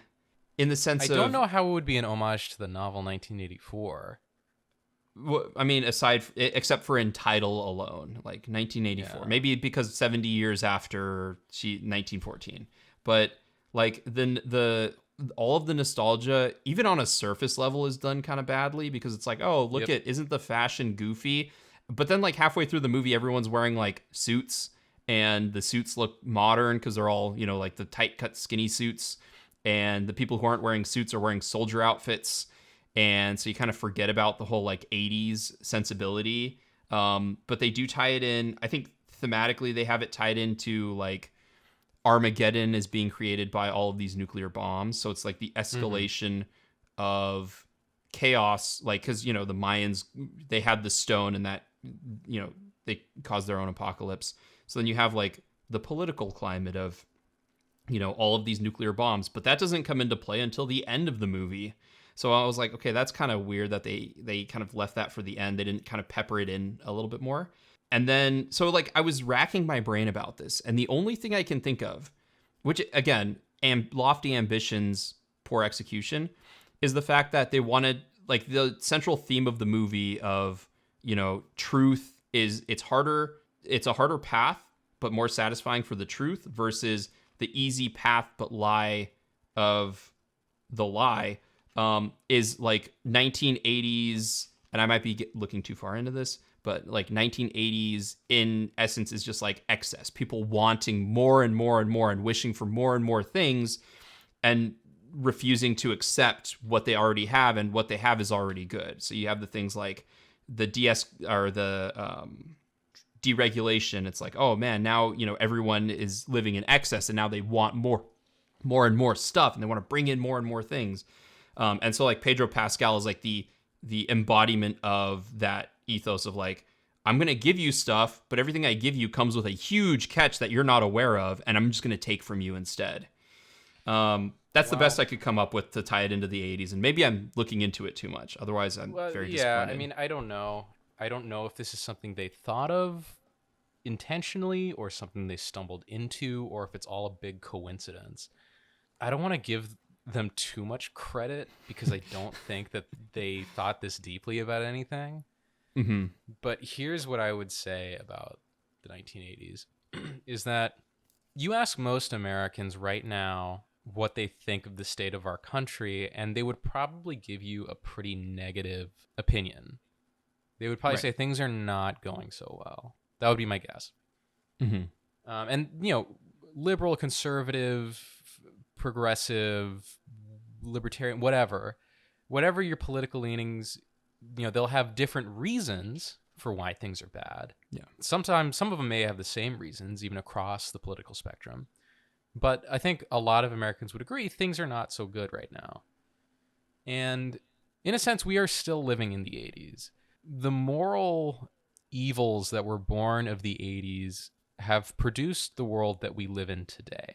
And I've talked about this a little bit before on the podcast and in various rants to people who will listen, that one of the core ailments in American culture is what Wonder Woman 1984 points out very directly and precisely. And it's something that I think you could argue is born of the 80s or sort of became really prominent during the 1980s. And that's this like wishing yourself to success, shortcutting your way to wealth, fame, greed is good. Like our American culture, being as corporate as it is, encourages selfishness. It encourages narcissism. And why? Why would American culture want everyone to be a narcissist? One, narcissists focus inward. If you're focused on yourself constantly, you won't notice things going on around you. You won't notice that you're being controlled, manipulated, that politicians are taking advantage of you, that corporations are taking advantage of you, and so on. Secondly, narcissists are needy. Narcissists have fragile egos. And if you look at a lot of advertising, a lot of messages people are fed in the media, it's designed to bring your ego down. So when you have a fragile ego or a weak ego, you're constantly looking for ways to make yourself feel better. And the way that our society fills that is with stuff. You know, it says, American culture looks at the American people and says, you suck.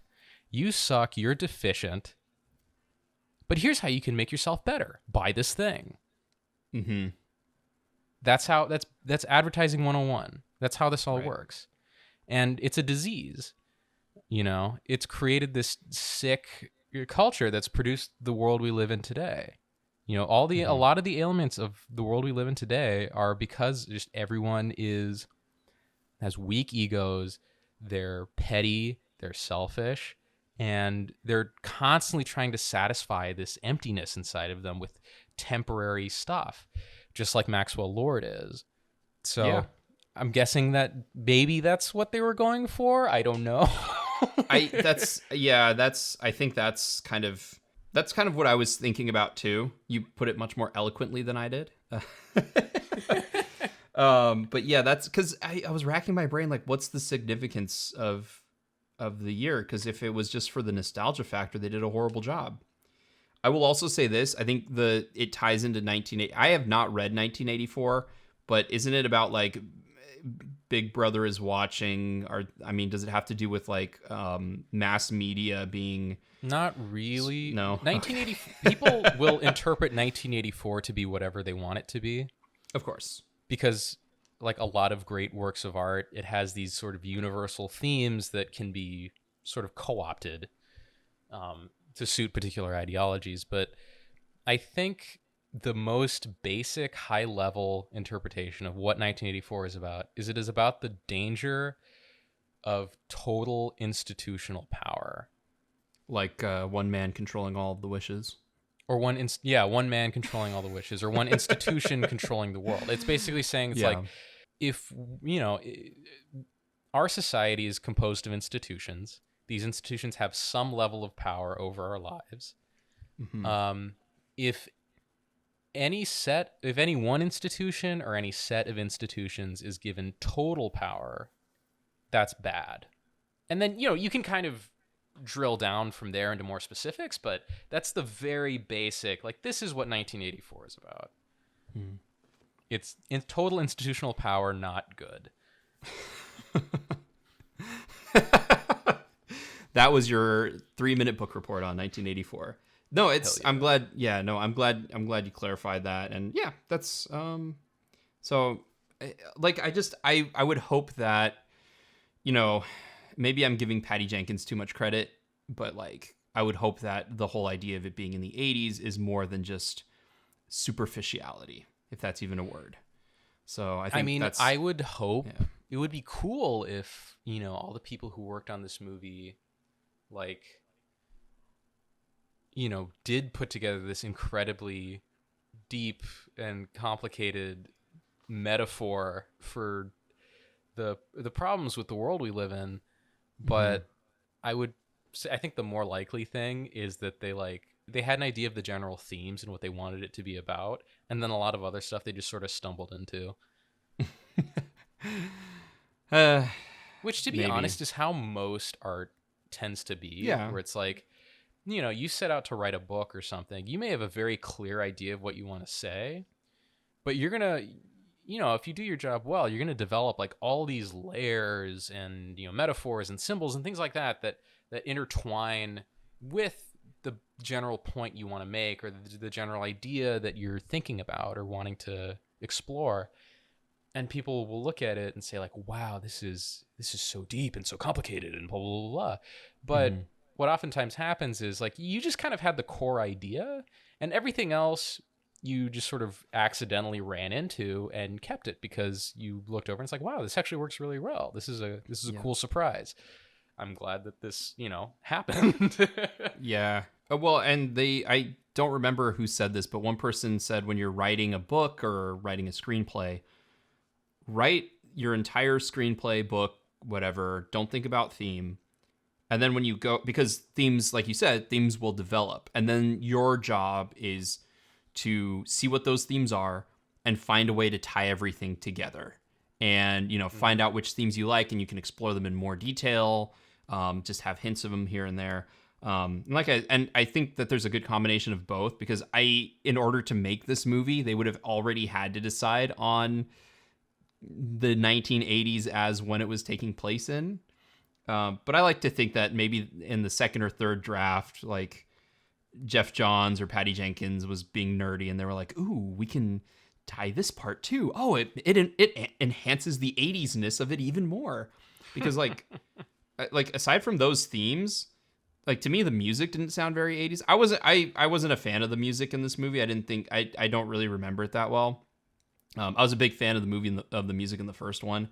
And like getting someone like Hans Zimmer, who's so known, especially in the early parts of his career, for like embracing synthesizers and things like that and digital instruments, I thought there would be more 80s references. I mean, we talked about how it was like, if she's riding the lightning, you want to hear the song about her riding the lightning. And it's like, as soon as that You happened, want I to was hear like, "Ride the oh, Lightning" by Metallica, which is not actually exactly. about riding lightning, but about being executed. Well, she's just, executed out of her mind that Steve Trevor is coming. That's just it. There weren't a lot of like, and maybe it was a good thing, but it didn't seem like they played or pandered to a lot of like 80s songs here and there. You didn't hear a lot of the kind of like trope 80s, we're going to put it in cliche songs. And that's Also, probably a good thing, but just it, for it reference, took away. real quick, Mhm. "Ride the Lightning" by Metallica came out in 1984, so it would be period appropriate. Because they were so worried about being period appropriate with the quote president of the United States unquote I in know. the movie. Doesn't look anything like Richard Nixon, Ronald Bruh. Reagan. I mean, I think it was supposed to be, the DC movie universe president, not Ronald Reagan. Whoever that is. Well, if it's connecting to Watchmen, it could very well be Ronald Reagan. Richard Nixon is the president in Watchmen. Oh my God, I'm getting all my references gone. Oh, Jesus Christ. Gabe, take over. Say something about Wonder Woman 1984. Wonder Woman 1984 is a witness. It's very thematically strong, and does a lot of things surprisingly well enough to overcome a lot of sloppiness and a lot of genuinely bad ideas. I'm going to give, you know what, Gabe, you've changed my mind. It's going to be a solidly low witness, because my initial reaction to the movie was a witness. Disappointed, because I feel like there was a lot of potential they could have mined from this movie based off of, the trailers and the marketing. But it was, at the end of the day, I think if people see it, they're not going to be disappointed, and they'll get something good out of it. So It's also too long. Yeah, it is. That's the other thing. I was thinking about rewatching it for the podcast, because I was like, okay, maybe I should have all the details fresh in my mind. But I was like, spending 2.5 hours watching this, which I was sort of like on the fence on, I would be better served watching something that I had never seen and just starting fresh from that. So, talking to you, it makes me want to rewatch Wonder Woman 1984. Wait a while. Well, I can't wait too long. It leaves January 30 or January 25th or something. So It'll be back in a few years. A few months. I don't know. Patty Jenkins just seems really interesting. Like, she seems like someone who's really good at like walking the straight and narrow line that you need to walk to be a studio director. If you're picked by Disney to do a bland Star Wars spinoff, you are a professional studio director. I mean, she was supposed to do the second Thor movie, and she was like, no, I'm going to do something where if I fail or succeed, it doesn't matter. And, it took her a couple more years to get that role, but, Wonder Woman came out, and, it pretty much launched her to director superstardom. So. Yep. I'm just waiting for Lynn Ramsey to finally make it.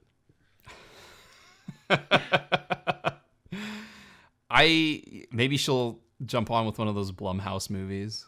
We'll hire her. Well, I guess she has a habit of starting on a movie, studio wants a change, she says no, and then just leaves. Yeah, I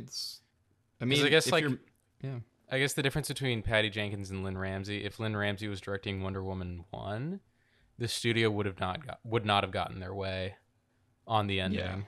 Yeah. Well, and again, like the way that Jenkins handles herself on press tours and things, like she's like, yeah, I didn't want the ending that DC imposed, but after shooting it, I loved it. And like when she talks about Marvel, it's like, yeah, I turned away from Thor: The Dark World, but I love the other Marvel movies. It's like, okay, I see.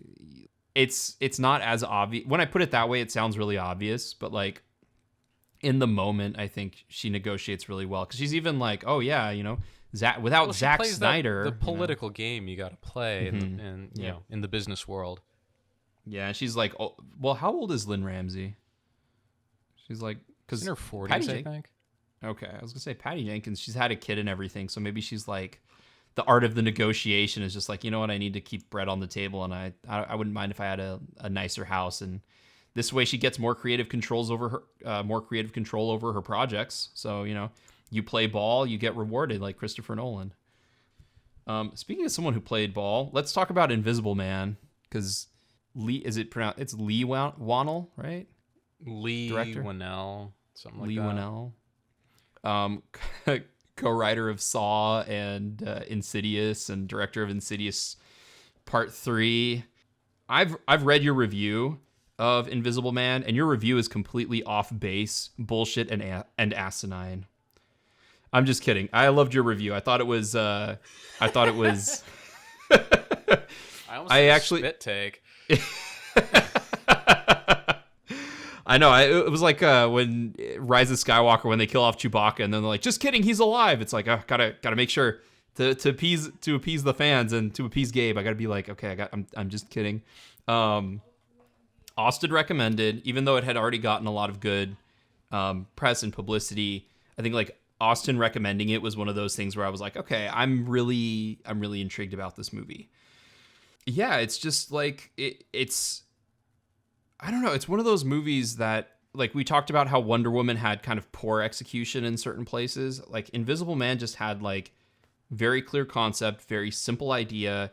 You write in your review how they took a lot of the elements of it, but switched it around in interesting ways. So instead of the Invisible Man going crazy, it's the person that the Invisible Man is stalking. She's going crazy. So you still have that element, but it's an interesting spin. And I think that's what I like about it, is because I think there are some things in it that are kind of cliche. Like the ending, to me, I was like, that's a little cliche. After the thing that happens in the ending happens, how it's resolved with like the last conversation of the entire movie, to me felt a little like, all right, I see what you're doing. That's definitely not the worst ending they could have done. The ending itself or the is most actually cliched ending they could have done. Right. It's really satisfying. The end, every decision, even the decisions that feel a little tropey or cliche-y, are incredibly satisfying. And there was that one moment that I thought was going to devolve into a cliche, but ended up Ryan Johnsoning me, and I was so caught off guard, and it set the tone for the rest of the movie going forward. It was just like, it was so satisfying seeing a writer-director with that much control over the project execute what they wanted to do so perfectly, while also paying homage to not only like, other horror movies, but also adding to the canon, adding to the overall like pantheon of like horror movies. Because like, the fact that they were adamant about giving the suit a specific noise, like an iconic noise that if you hear that noise, you know that the suit is there. I was like, that's a nice touch. That's clearly him thinking about how to convey this in cinematic language and do it really well. And also add to the whole, like, oh, I love monster movies of old because, you'd hear like a musical sting, or you'd hear this or that. So like having something iconic that you can reference to know that, oh, it is happening here. I think I'm probably just a little bit lower on it than everyone else, because I think it's a solid shiny and chrome. Definitely one of the best movies I've seen this year, but I need to sit on it a little bit more and process it, because it's not as, and not that it has to be, but it's like a better version of Us, whereas like Us was a very solid film. Invisible Man is significantly better than that, but it still kind of feels like solid film territory in certain aspects, and not necessarily like transcendent film territory, except for a couple of spots. So I need to sit on it a little more for like where it fits as far as movies in 2020. But yeah, I think your review kind of covers a lot of what I felt about it. Nice. Yeah, I think The Invisible Man is one of the best movies of 2020. And I guess for a little background for listeners who don't know this, so historically speaking, Universal Studios has owned the rights to cinematic adaptations of a lot of like classic monsters. So, in the golden age of Hollywood, Universal was pumping out a lot of monster movies based especially on like Victorian era horror and fantasy and science fiction stories. So it'd be like Frankenstein, Dracula, The Invisible Man, Dr. Jekyll and Mr. Hyde, The Creature from the Black Lagoon, The Mummy, and so on and so on and so on. And in the early 2010s, when this whole shared universe superhero boom really started taking off, Warner Brothers is like, well, we own the movie rights to DC Comics, so we'll do a DC superhero shared universe. And Universal, in all their infinite stupidity, went, we have all these like classic monsters from the 1920s, 30s, 40s, and 50s. What if we did like a shared superhero universe of the Mummy and Frankenstein and Dracula and the Invisible Man and the Creature from the Black Lagoon and Dr. Jekyll and Mr. Hyde and all this crap that's like, you realize League of Extraordinary Gentlemen did that and proved that it's a bad idea, but they tried to do it anyway, and they had that Mummy movie with Tom Cruise that is apparently one of the worst things ever made and was such a huge disaster. They're like, well, what if instead of doing a big, dumb, blockbuster shared universe, we rebooted these classic properties with a low budget? And so they got in Leigh Whannell, who's, he like Matt, like you said, he's a co-creator of Saw, mainly a screenplay writer, but has started to get more and more into directing. Like he wrote and directed a science fiction body horror movie called Upgrade a couple years ago, which I know Austin is a huge fan of. I think it's all right.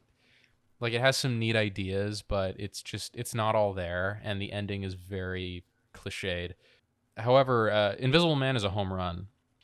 It's fantastic. And I think the story is pretty simple, and it does rely on some cliches, like the whole, like, oh, she's being gaslit, she's going crazy sort of thing. Mm-hmm. But the execution is so pristine, like, I think the first half is probably stronger than the second half of the movie, just because the first half is it's full of tension and build up and like, oh God, when is he going to come? When is he going to get her? The stuff that makes horror movies, that feeling of anticipation of that something horrible is going to happen. Yeah. And it's all done with very simple tools, like there's special effects that come into play later, and a lot of the invisible tricks are nothing revolutionary. Like, a lot of horror movies have invisible enemies, whether they're ghosts or demons or whatever. So it utilizes a lot of the same ideas, but it just does it so well. Like, the camera is very methodical and it's very slow, and the frame is full of a lot of negative space, a lot of empty space, looking at walls, objects, and empty areas, and it really just gives this incredible sense of dread. Like, is he there? Like, is the Invisible Man, am I looking at him right now, but he's not there? And it slowly starts to worm its way into your mind, where like anytime they show you nothing, there's that feeling of like, oh no, is something there? And the audio track helps a lot with that as well, where there's a lot of like very subtle, like breathing, footsteps, shifts of weight, creaking floorboards, all that crap. But it's all so quiet, and so it just sits like on the periphery of your awareness. And sometimes Elizabeth Moss, the main character, reacts, sometimes she doesn't react, but either way you get that sense. And I think because they mix it up, like sometimes she notices, sometimes she doesn't, it starts to also develop that sort of paranoid fear. It helps you relate to her because she's incredibly paranoid, of like, did I hear that? Or was I just kind of imagining things? Like, was that a footstep or was it something else? So a lot of the nitty gritty technical elements of the movie are just so good, and they fit what the movie is trying to do so well. The thing, because you were mentioning the camera moves, I actually wanted to point this out, reacting to a couple of things you said. I love that the slow camera moves happen because generally speaking, when a camera move like that happens in a horror movie, you're expecting it to reveal something that is there. But this is the Invisible Man, so it goes to reveal it. And the first time you're like, is something creepy going to happen? Is it? I don't know. And then as you watch the movie, because he's using, good film language, you figure, okay, well, it has to be motivated by something. So about, maybe like after the second or third one, I was like, oh, the camera's moving because he's in the room with her and it's moving to reveal where he is. We never know exactly where he is, but it's like the camera's holding on him and then it pans back over to her and it's like, oh, and now he's fucking with her. So, things like that, things like you said, using very simple effects in order to convey where he might be, and just also not showing him. Like, I think it's funny because I would have loved to see this in theaters, but I think that there is a clear difference between the first half of the movie where you don't know he's there and it's kind of that slow burn build to when he finally is revealed, and the second half. I wouldn't call it a slow burn because it's extremely tense. That's true. I love all that stuff. But the group I was watching it with, after the thing happens in the middle of the movie that kind of changes the tone of it, the people I was watching it with were like, oh, that's when I started perking up and got really interested and invested in the movie. And I was like, maybe it's just because I'm a film geek. I was like, I liked it all. I love the way that the first half of the movie sets it up so that in the second half they don't have to do as much work. Well, I've said this before, but I think most people don't like horror movies. A good horror movie is genuinely unpleasant, and people don't like unpleasantness. Mm-hmm. And I would say that Invisible Man, the first half is a horror movie. It is just wall-to-wall fear and anxiety. Mm-hmm. The second half is more of a thriller, where like the main character kind of has some more agency, and like it's more about like solving problems and dealing with a clear threat. So I can understand, like, coming from that perspective, that most people don't like horror movies. I can totally understand why people would like the second half more. I think for me, I do like horror movies quite a bit, and in my mind, I categorized this as a horror movie, and I think for those reasons, I like the first half, the more horror half, more than the thriller half. Yeah. I mean, I generally like slow pacing because we talked about Possessor, and I like the fact that it kind of is intentionally kind of slow moving. And that's why I like the beginning of this, because like you said, it just lets the tension sit. And so if you're watching it, and especially if you're watching it in a theater where like everyone has to put their phones away and you're just staring at the screen and you're just waiting for something to happen, like you can start to feel the hair on your spine start to raise and you're like, okay, what's going to happen? And they have a couple of moments of like release where they have those jump scares where it's like, okay, that's a good release. I'm thinking specifically of when she's in the attic and she throws the paint on him the first time. And I like, my God, that like woke me up. I was like, oh my God, that was amazing. Cause like, it's just creepy enough and just unsettling enough. And then it goes back into the whole like, okay, where is he? Why is he the slow movement of it all. Shortly after that, she has the fight scene with him. That's like, oh yeah, mm-hmm. It's amazing because it's like the scary version of Evil Dead 2, where Bruce Campbell is like smashing plates on his face when he's fighting his possessed hand, and then she's smashing plates on the Invisible Man, and it's like both scenes are amazing. Evil Dead 2 obviously is hilarious, and then this is quite frightening. Well, to that scene as well, it actually reminded me of Tenet when John David Washington is, spoilers, fighting himself, and it's going like forward in time and back in time. Yeah. I think if I had seen Invisible Man before I had seen Tenet, I would have been like, dude, that scene in Invisible Man though, it's so much crazier because like it's just so the way that they imply that violence is happening, the way that they drag her back and forth. And I guess they used visual effects. I thought they would have just like attached a wire to her and like pulled her or did something more on a mechanical level and not as much relying on like painting him out and things like that. But it's just such a like, again, execution is important, and it was executed pretty flawlessly, which I thought was really cool. Yeah, it was great. And, you know, you made a good point about the slow, deliberate camera moves. I mean, I think the other thing, too, is like really good horror movies tend to be slower paced, at least in terms of their shot-to-shot editing, because you need room for fear and anxiety to build. If you cut too fast, it's just sort of like, it doesn't register. Yeah, it becomes an amusement park ride, like It Chapter 2. Yeah, it just doesn't work. It's not a horror movie. It's not scary. But yeah, there's that at the very beginning, you know, she's sneaking out of, you know, billionaire optician Griffin's house. And there's one shot where she's changing her clothes, and as she's changing, the camera pans away from her to an empty hallway. Where, you know, the end of the hallway is completely dark. You can't see what's there. And then the building is like, oh, is something going to come through the hallway? And then it just pans back to her with nothing happening. Yeah. And that, I think, you know, it's a very clever little shot because it sets up every subsequent shot in the rest of the movie where it's showing you nothing. And you think, is there actually nothing there, or is there something?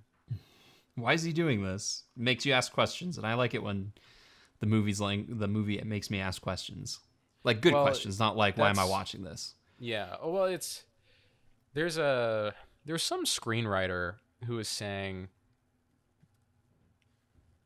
the primary way to engage an audience's interest is to make them ask a question or to ask a question to them. And the most common type of question you see in a movie is, what is going to happen next? It's also the least interesting question a lot of the time. Right. But yeah, the more questions you can get an audience to ask about something without there being too many, you know, if it's like 2 or 3 interesting questions that can keep them through a scene or through the entire film, I think that's kind of like the ideal zone. Like, what's going to happen next? Why is the Invisible Man doing this? And, you know, how is she going to get out of it? Or something. Go ahead. No, finish your thought. Oh, well, and then I was going to say with the second half of the movie, they introduce a new question, which I was kind of annoyed by because this is where the movie descends into cliche, is she crazy or not? Like, is this real or is she imagining it?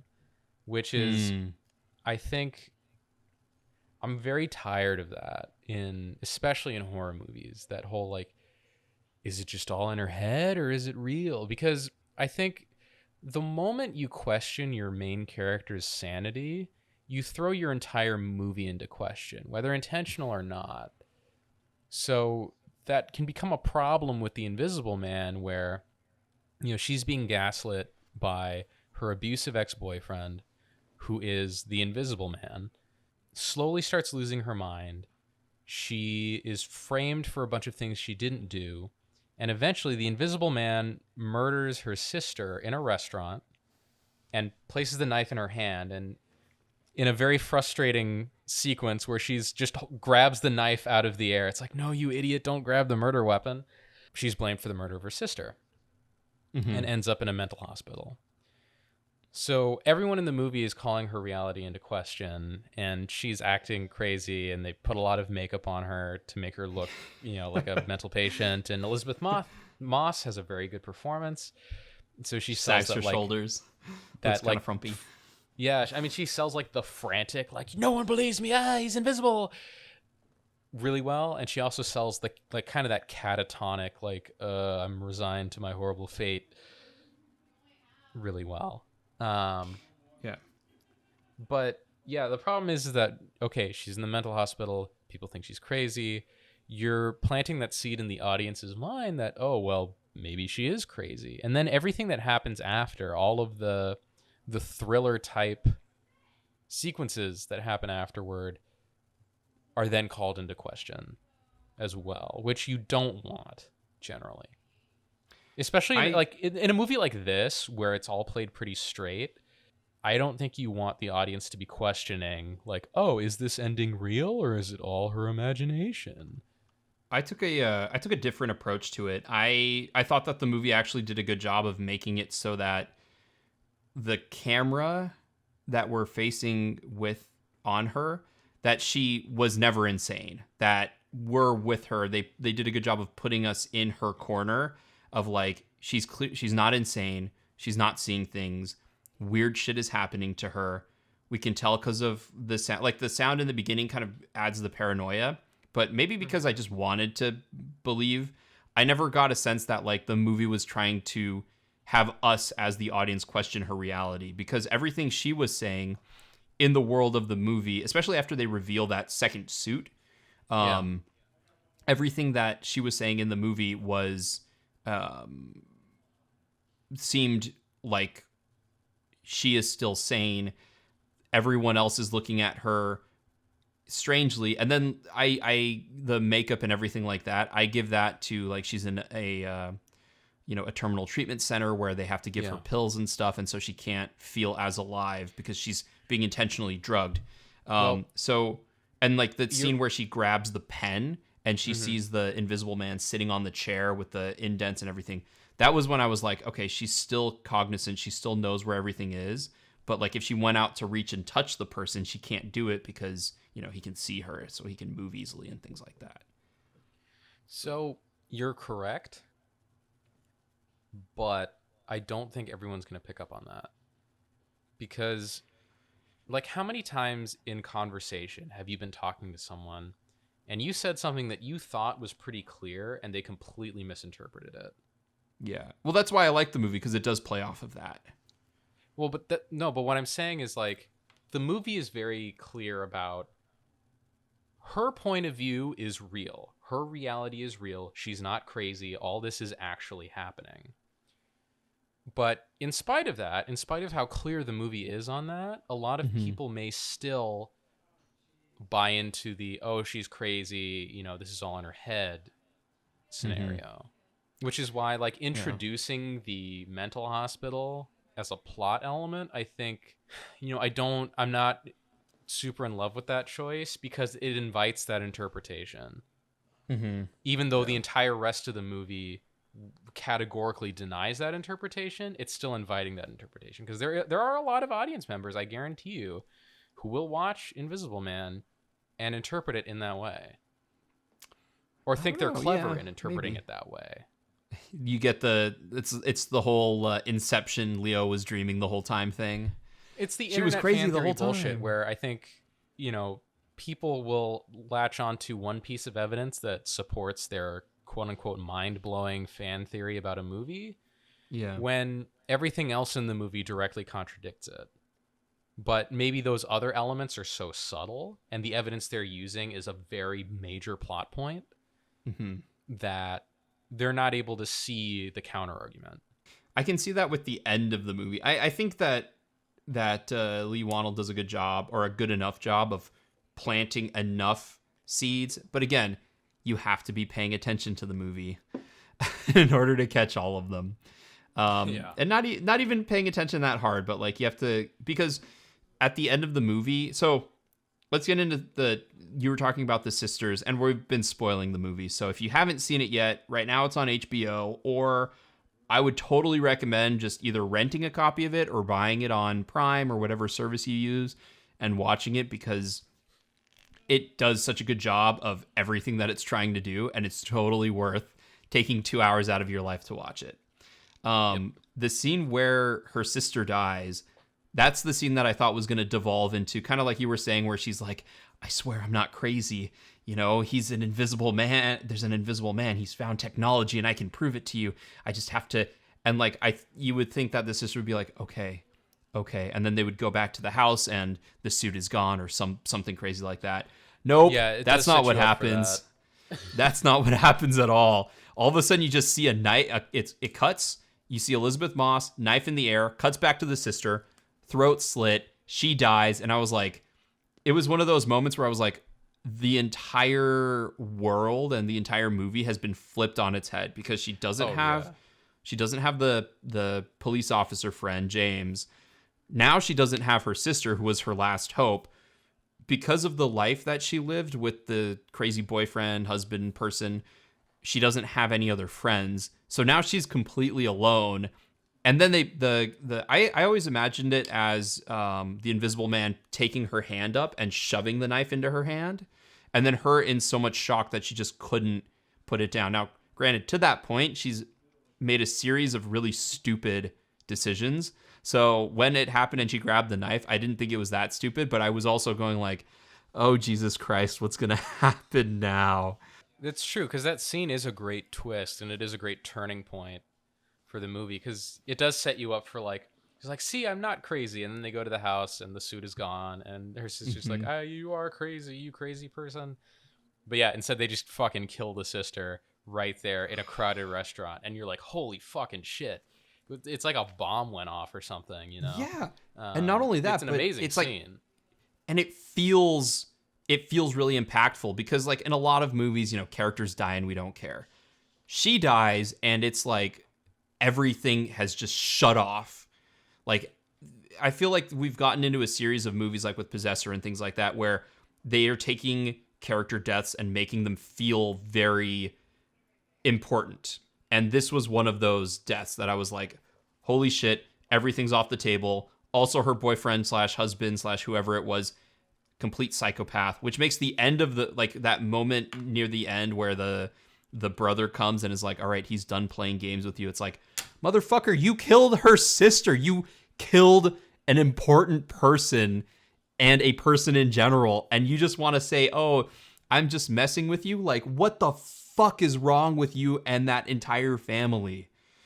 Yeah. So all of the throat slits to me were just incredibly impactful, and like, so all of the violence was so effective in a way that you don't necessarily get in other movies.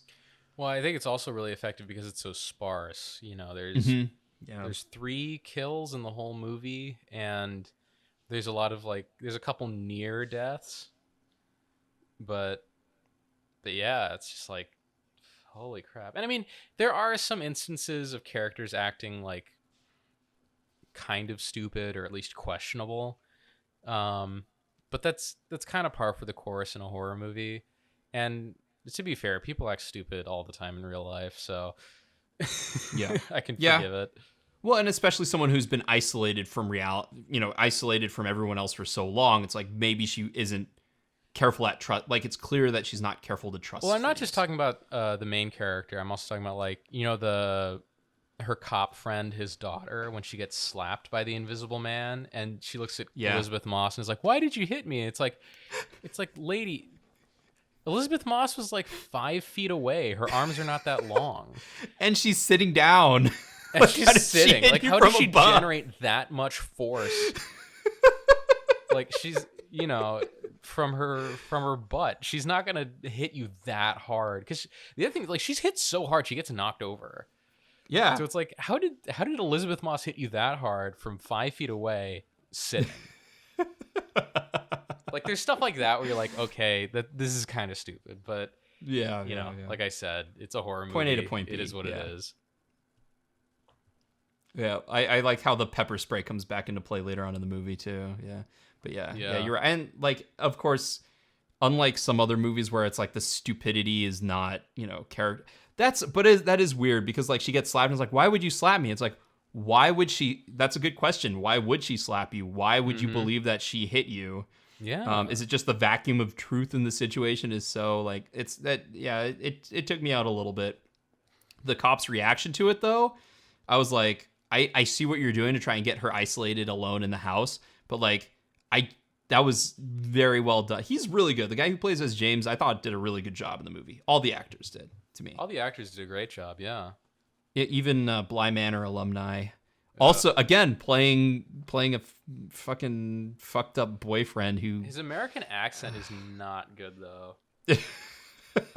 No. What's his name? Was it like Oliver something?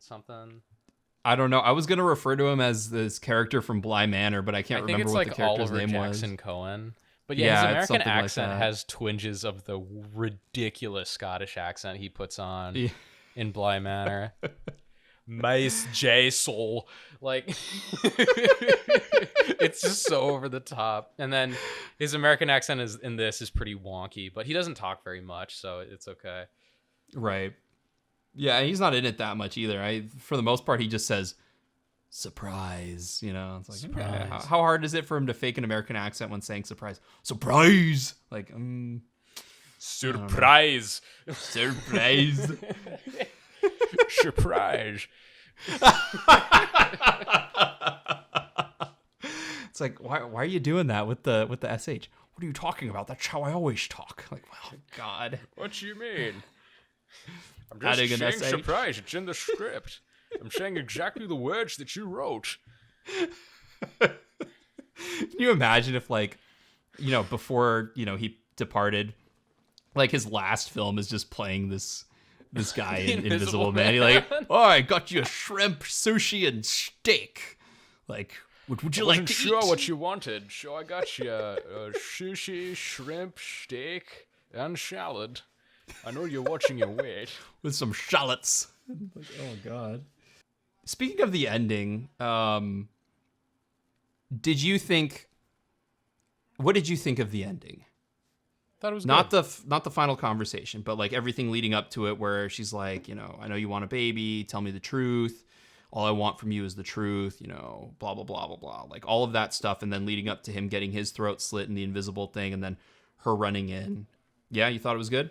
Yeah, I thought it was good. Like she's wearing a wire and she's trying to get him to confess to the crime, and yeah, he just won't. He will not give in, but he just gives that little surprise with a lot of emphasis on it, and she's like, okay, that's his confession. That's all I need. And then she comes back in the invisible suit, slices his throat, very nice, and then acts like, oh my God, what happened on the camera, and it's like, oh, this is good. I just turned the tables. This is fun. Yeah, I thought it was a good ending. I was just really worried it would cut back to the mental hospital or something, and she would be sitting there rocking back. With the I was Kubrick so face. paranoid that was like, oh God, I really hope the movie doesn't pull that bullshit out. So yeah, I was worried. I was worried that they would bring back the title and it says Invisible Man, but then like the man part starts to move a little bit to the right, and it just brings a WO in there, and it's like, oh no, I wasn't worried about that at all.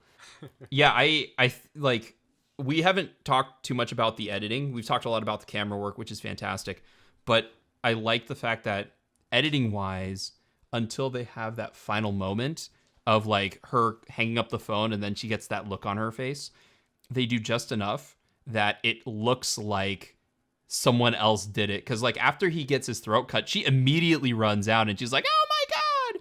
And it's just like, the pace of the editing and all of that stuff just worked in your favor to make you think like, no, she didn't do it, did she? Did someone else come in and cut his throat? Like, what exactly happened? And then it's like, okay, we're definitively saying that she did. And then just in case you didn't know it was definitive, they have the cutaway to her purse that has the suit in it, and then that dialogue happens where like it's a little cliche-y where it's like I saw him cut his throat, didn't you?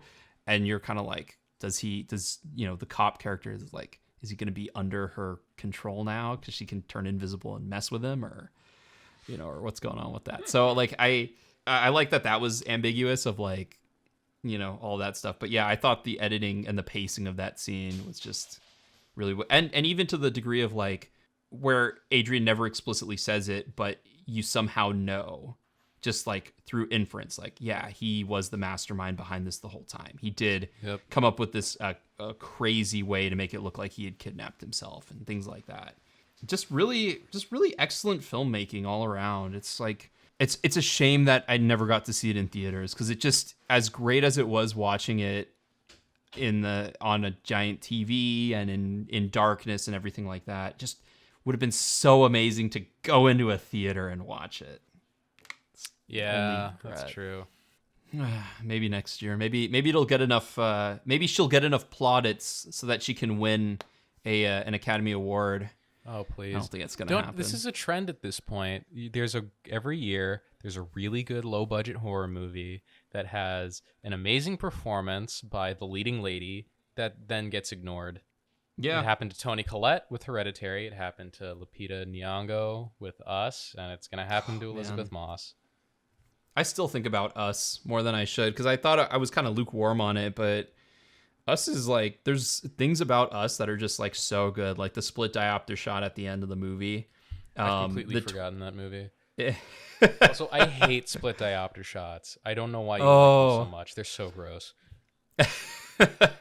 I like them if there's a reason for them. And it's I don't know. I just think they're cool. Like, it's one of those visual tricks that as long as there's a purpose for it, it's because most of the time, it's really unsettling. But if you can find a use for it that's outside of the norm, it makes it even better. I don't know. They're also just visually, I think they're pretty sick looking. Both, visually sick as in like, ugh, and sick as in like, dude, bro, that's sick. So I don't like them. They just look weird. I think you should either rack focus or do a deep focus shot. Well, that's one of the reasons a split diopter came to be, is because if you have two people in a scene and you don't have enough light or restrictions of the lens, then you can't get both of them in focus at the same time. Like like in The Revenant, even when they're shooting on an 18 millimeter lens, they would like push really far into Leo for like a close up, but because he was so close, they would have to have the background slightly soft and out of focus. So the split diopter was originally invented to make it so that those deep focus shots, you could have something in sharp focus in the front and something sharp focus in the back, and you hope that the thing in the front takes up enough of the frame that you can't see the limited depth of field behind him. So that's, I think, why it started coming up, but then people started using it more for psychological effect, like the vertigo shot, because it's just offsetting and kind of it creates an unsettling look. Like I said, everything in film, like all of the tools, they're tools. It's how effectively you use it. You can use a screwdriver to nail in a hole, to puncture a nail, but that's not why it's useful. So it's finding good uses for the tools that's important. Well, so my point of view is that if all camera techniques are tools, the split diopter shot is like a paperweight. It doesn't do anything. I forgot who I was talking to. There. Like, it's available to you, but it doesn't do anything. No, I mean, I think it does something. Like I said, but I was talking to someone about zooms, and someone was saying like, "Oh my god, I hate zoom lenses." Like, zooms are the king of camera movements. Well, good zooms are, because you can easily have a really bad zoom, and like for a while, everyone was doing these really over-the-top Steadicam shots, and like that was the thing to do. These really complicated, So again, when you see a person who uses any of the camera tools effectively, it's like, okay, it's almost like that's the reason why they have them. Like Barry Lyndon is the reason why zoom lenses are good. The Shining is the reason the Steadicam is good, for example. So, have you seen Killing of a Sacred Deer yet? I have not. That movie has a lot of great zooms. Does it? Yes. That's interesting, because The Favorite had a lot of moving shots, low angle, kind of roving shots throughout it. So, anytime one of that director's movies comes up, I'm always like a little like kind of have to be in the mood for it.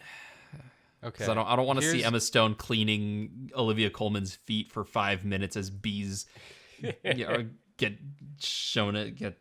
crossfaded into the picture. Okay, here's a better analogy for the split diopter shot. In the world of filmic grammar, the split diopter is a semicolon. See, you're talking to the wrong person. I love semicolons. But yes, semicolons are stupid. You should just use a period because it's two separate sentences. I prefer a semicolon over a comma and sometimes. I've edited papers from people who love semicolons, and I've had like a stroke because I'll go in and replace every semicolon with a period, and they get mad at me. And I'm like, it's two separate sentences. Just put a period. Semicolons are useless. Goodbye. I, and if anyone has read any of my articles, then they know that I'm a little too in love with writing for the sake of writing long sentences. So I am one of those people that you would probably look over my paper and be like, God damn it, Matt, take out all the semicolons, shorten your sentences, take out the adverbs, and it'll flow a lot better. Well, I use a lot of long sentences too, but I try to make sure it's, you have one, you have one complete sentence, and then anything else is a subordinate clause that is not a sentence on its own. I don't know. It's different strokes for different folks. I understand you don't like split diopters and semicolons. I get it, but sometimes you have a number list on a math test, and you've got it with thousands, and that comma's already being used, so you need the semicolon. That's why it's so prominent on a keyboard. That's kind of the weirder thing. Like, if they had swapped the colon and the semicolon on a keyboard, that would make more sense. Yeah, in the sense of are like more useful. Everyone uses colons. You have to use colons all the time. So, but I'll also say I'm kind of nerdy in that I try and find like grammar or punctuation that aren't commonly used and try and find a way to incorporate that more into my writing or whatever I'm doing. So like understanding like parentheses, double parentheses, triple parentheses, interrobangs, things like that. It's the nerdy side of me that enjoys like all of the weird grammar rules that I don't follow clearly. But yeah, that's why you don't see split diopters on everything, because it's like it's weird and it takes a long time to set up. And a lot of people, if you even notice it, a lot of people don't like it. So I get it. Yep. There's no split diopter shots in Invisible Man, so there you go. There aren't, which is part of why it looks so visually why it's so good, gorgeous. Oh man, Invisible Man. It was It's really good. It is a definite shiny and chrome for me. Potentially movie of the year material, maybe. I don't know. I don't think it quite eclipses like Possessor or something like that, but it's high up. I mean, 2020 has been a weak year for movies, which I think we'll get into later soon. Just because, soonish. Just because like a lot of the awards bait crap is going to be coming out in the next, 2 to 3 weeks. So we can talk about some more of that, but yeah, 2020 has been a weird year for movies. Not a whole lot of strong stuff. I think Invisible Man would be a top 10 movie any year or most years. Oh yeah. But it's definitely like top 5 this year. Maybe even top 3 at this point. I don't know. You said top 5 or top 3? Mm-hmm. Yeah, I would say that. Because, I mean, I don't know how you look at movies, but I think, like... Because I always think about Ford v Ferrari and my stance on James Mangold and everything, and I feel like I've been unfair to Jon Favreau in the Mandalorian episode, because generally speaking, I like his vibe. I feel like I'm also unfair to James Mangold because, like, he is super solid, and his movies tend to be super solid, and like I don't know what makes Invisible Man better. I think it's a combination of how tight the movie is, how well executed everything is, and there's just enough creativity that pushes it past Witness and into Shiny and Chrome. And I'm sure some of it is biased because, Austin loves it, you love it, and I'm like, you know what? I like it enough that I can push it forward a little bit farther. And like just talking about it now, in a couple, maybe later this year, I'd be like, yeah, I might as well watch it again. Like, as I was watching it, I was like, I should probably pick this up on Blu-ray so I can like listen to the director's commentary, see the behind the scenes, because there's some stuff that is really awesome that I would love to see how they did it. And so, yeah, it's so good, man. So awesome. Yeah, I mean, it's great for a number of reasons. I think it's viscerally great. It's a horror movie. It's scary. Mm-hmm. It's a thriller. It's thrilling. It is very much those things, which is what you want out of that type of movie. It thematically, I think, is more interesting than many other versions of it could have been.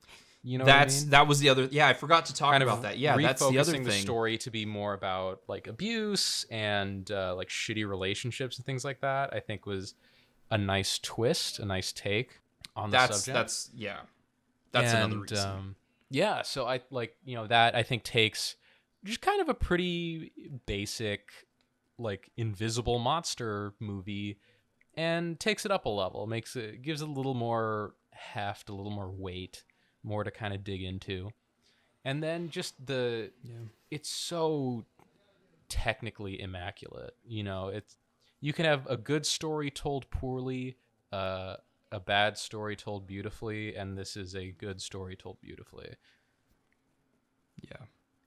On the note on the themes of the movie and that thing, I think you're right. I think that might be the reason why it's elevated so much, is because like a good horror movie is taking realistic concerns or problems and then creating an actual monster around it. And this movie does a good job of doing that in very obvious ways, but also in ways that reinforce that are constantly reinforced throughout the movie. So I think that's the other thing that helps to elevate it a lot. Absolutely, because I think the thing with horror movies is and the reason why there's like this, people really, at least media or critics have this affection for quote unquote like elevated or highbrow horror movies. Mm-hmm. Yeah, is that I think generally, for a horror or monsters are not scary on their own, right? Because they're not real. Like no one's watching Pacific Rim and shaking in their boots. Thinking like, oh gosh, this giant alien laser lizard is terrifying. It would be terrifying if it was real, but it's not. Right, right. It's just, oh, look at this incredibly deadly engine of destruction. Isn't that cool? But the way a good horror movie is going to frame its monster, no matter how unrealistic or unusual it is it'll ground it in some kind of real life concern. Mm-hmm. And the instant you can make it relatable like that, it becomes scary. Which is why I think a lot of the a lot of the highbrow horror movies or the more thematically thoughtful horror movies can sometimes be the more scary ones, is because they are able to make what is a pretty outlandish thing, an invisible man or whatever, relatable enough for the audience to feel the fear of the characters. Mm-hmm. Yeah. I mean, I'm not a huge. I think like Invisible Man actually has rewatchability for me. I really liked Hereditary when it came out. Another movie that kind of has that. I was not big on Midsommar. Yeah, neither. And so like I think there's a point where it becomes too like try hard prestige-y, and I feel like Midsommar was that. But I feel like Invisible Man hits that perfect sweet spot where it's like it's acute onto how realistic it is and all of that stuff. And it also has a little bit of the Kojima thing going, because I was just thinking about how like the invisible suit is like, it's so ridiculous and it's so dumb. But I can imagine like Elizabeth Moss going into a codec conversation and like all of a sudden Colonel Campbell appears and it's like, or Hal Emmerich appears and it's like, it uses optical cameras on top of the suit as well as mini projection units that create a 360 degree angle to represent the blah, blah, blah, blah, blah. And I was like, yeah, this is a little Hideo Kojima. It's got everything I need. It's got sci-fi. It's got horror. It's got, thriller aspects. It's got moments where you get to really cheer for the main character. And then it's got a little bit of sinisterness at the end where Sinister Man dies and is replaced by Sinister Woman. So, yeah. It's really good. And yeah, I do like how it's got just very subtle little science fiction elements woven in. And yeah, like the suit is very, you could definitely see a codec conversation about how it works, which would end with Snake going, if you hit the sensors or replace your hands with someone else's hands, you should be able to disrupt it. Snake, if you, by pressing the triangle button, you should be able to disrupt the cameras in the suit, making the enemy visible for a short time. You mean this isn't? You mean this isn't the pizza? This isn't Pizza Hut? God damn it! The other thing is just quickly on the suit is even though it looked science fiction-y and stuff, it actually also did a good job of like looking kind of creepy and monstery and not just like ridiculous and goofy, which it very easily could have.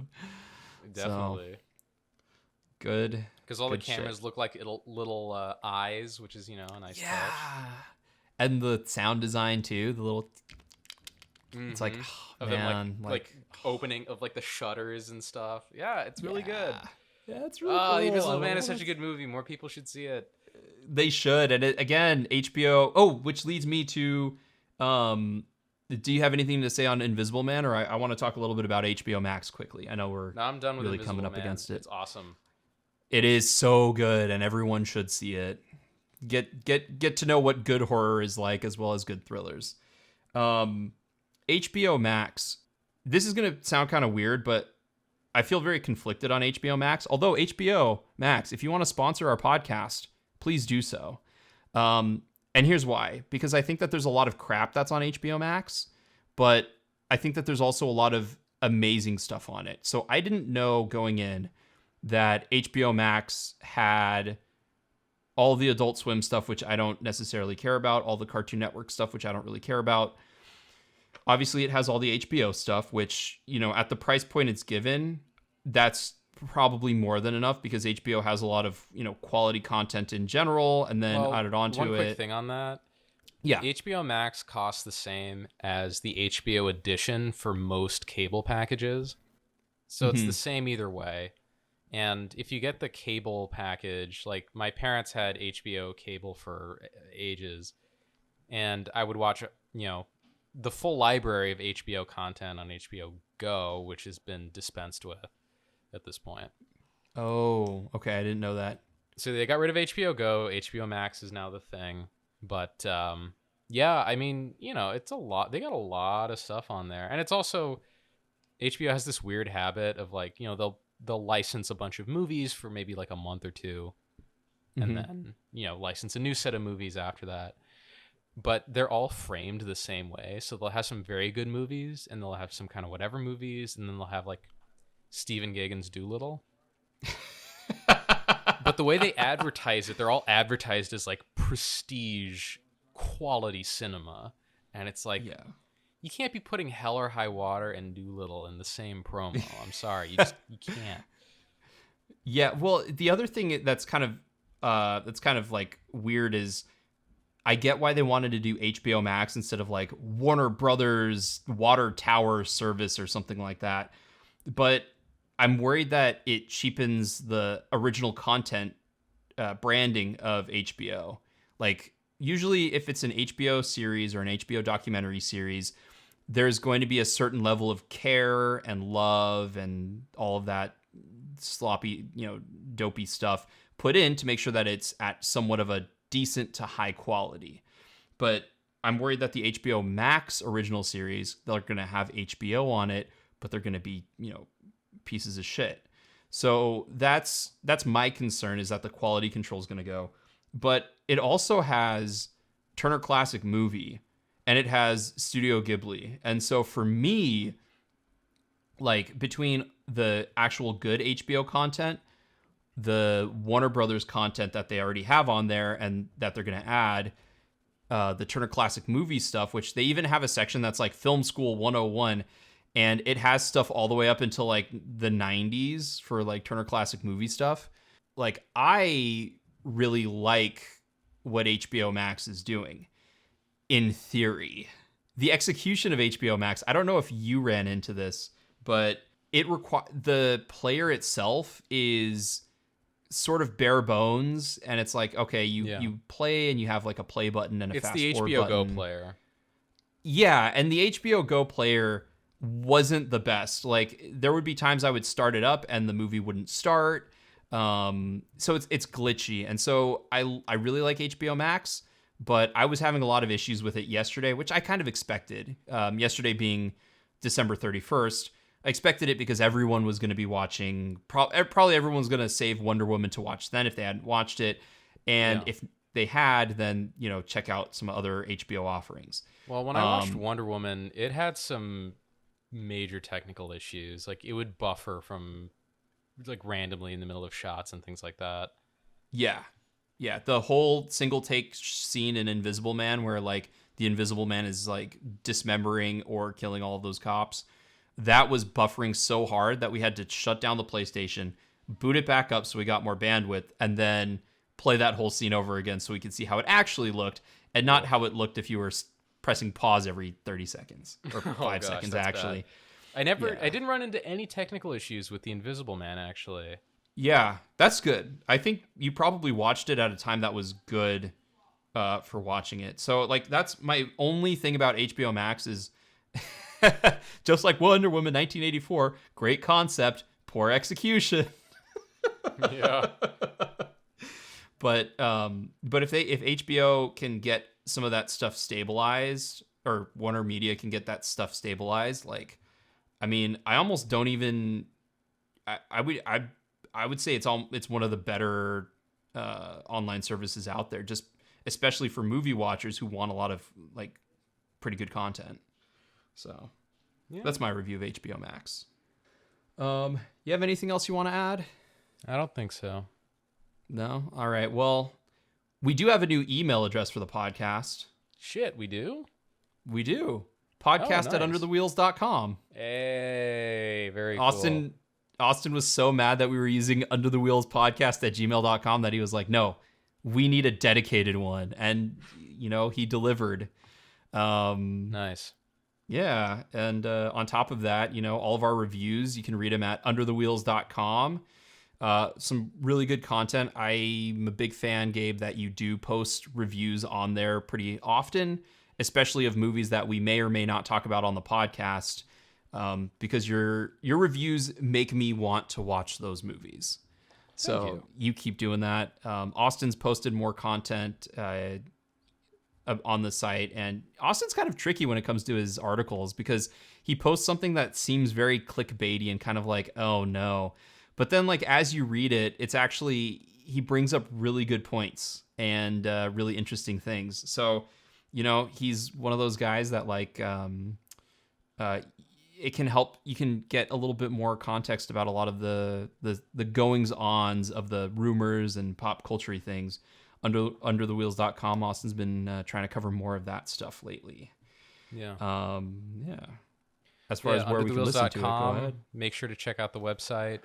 Like us on Facebook. Follow us on Twitter. That's right. We have a Twitter now. Yeah. That's right. And subscribe on YouTube. Also, whatever medium you're listening to this podcast on, Apple Podcasts, Stitcher, YouTube, whatever, please be sure to like or leave a rating and review. We'd really appreciate it. And yeah. Music by Mike. Music by Mike, as That's always. it.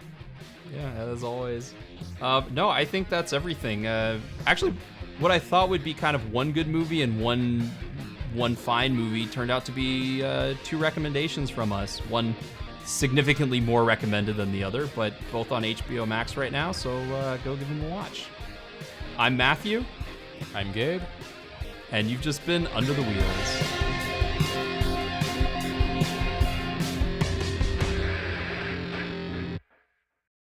So when I was growing up, we used to go to a Christmas Eve sermon, which was always my favorite sermon. I think that's the reason a lot of people are just like twice a year church going Christians, because like the Christmas Eve sermon Christmas is like and Easter.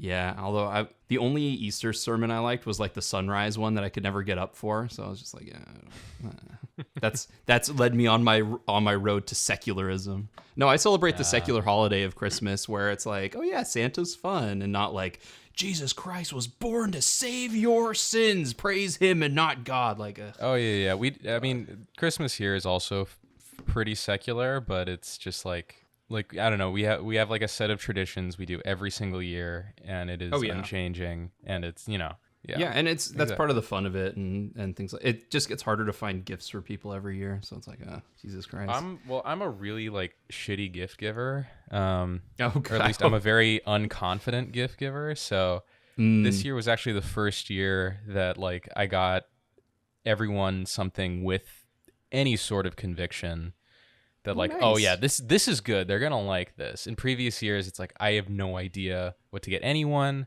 I hope they don't hate it. I started asking for like socks, you know, like both like really nice dress socks and also like video game character socks because, you know, Good I'm Lord. that kind of a man child. And I just love getting socks now and wearing like weird socks, which sucks because I don't go anywhere. So I basically put on like goofy feeling socks just because I like to wear them and stare at them while I'm not working. So it turns into like Jesus. this weird Yeah, thing. I'm but, still a yeah. child at heart. Like I want toys for Christmas. If you get me socks, that's Socks just are my new wrong. toys. I'm an old geezer now. I need my old geezer toys. I mean, I still ask for toys, mostly movies, but like I'll have like the Loop Deck, the big keyboard, the $250 editing keyboard. It's just like gonna stay on my Amazon wish list until either I buy it or someone is like, "Fine, Matt, take it." Yeah. But yeah, you know, it's like back in Well, the I mean day, it that was counts so as easy. a toy in my book. Oh yeah. That's what I'm. But all my toys are expensive now.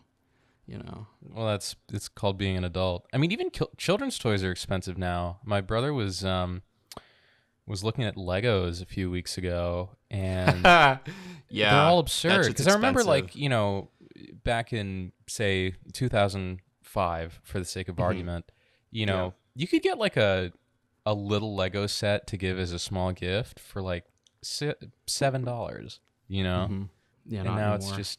Because it used to be like the measuring stick I always used to use. I used to get these big catalogs of like new upcoming Lego sets in the mail. The way I would kind of measure if they were overpriced or not is my yardstick was it's like the average Lego set was about 10 cents a piece. So if it was more than that, it was overpriced. If it was under than that, it was a steal.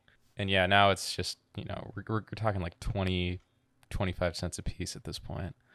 Oh, I never thought of pricing it like that. I mean, the sets themselves have, like, some of them have become more complex and fun.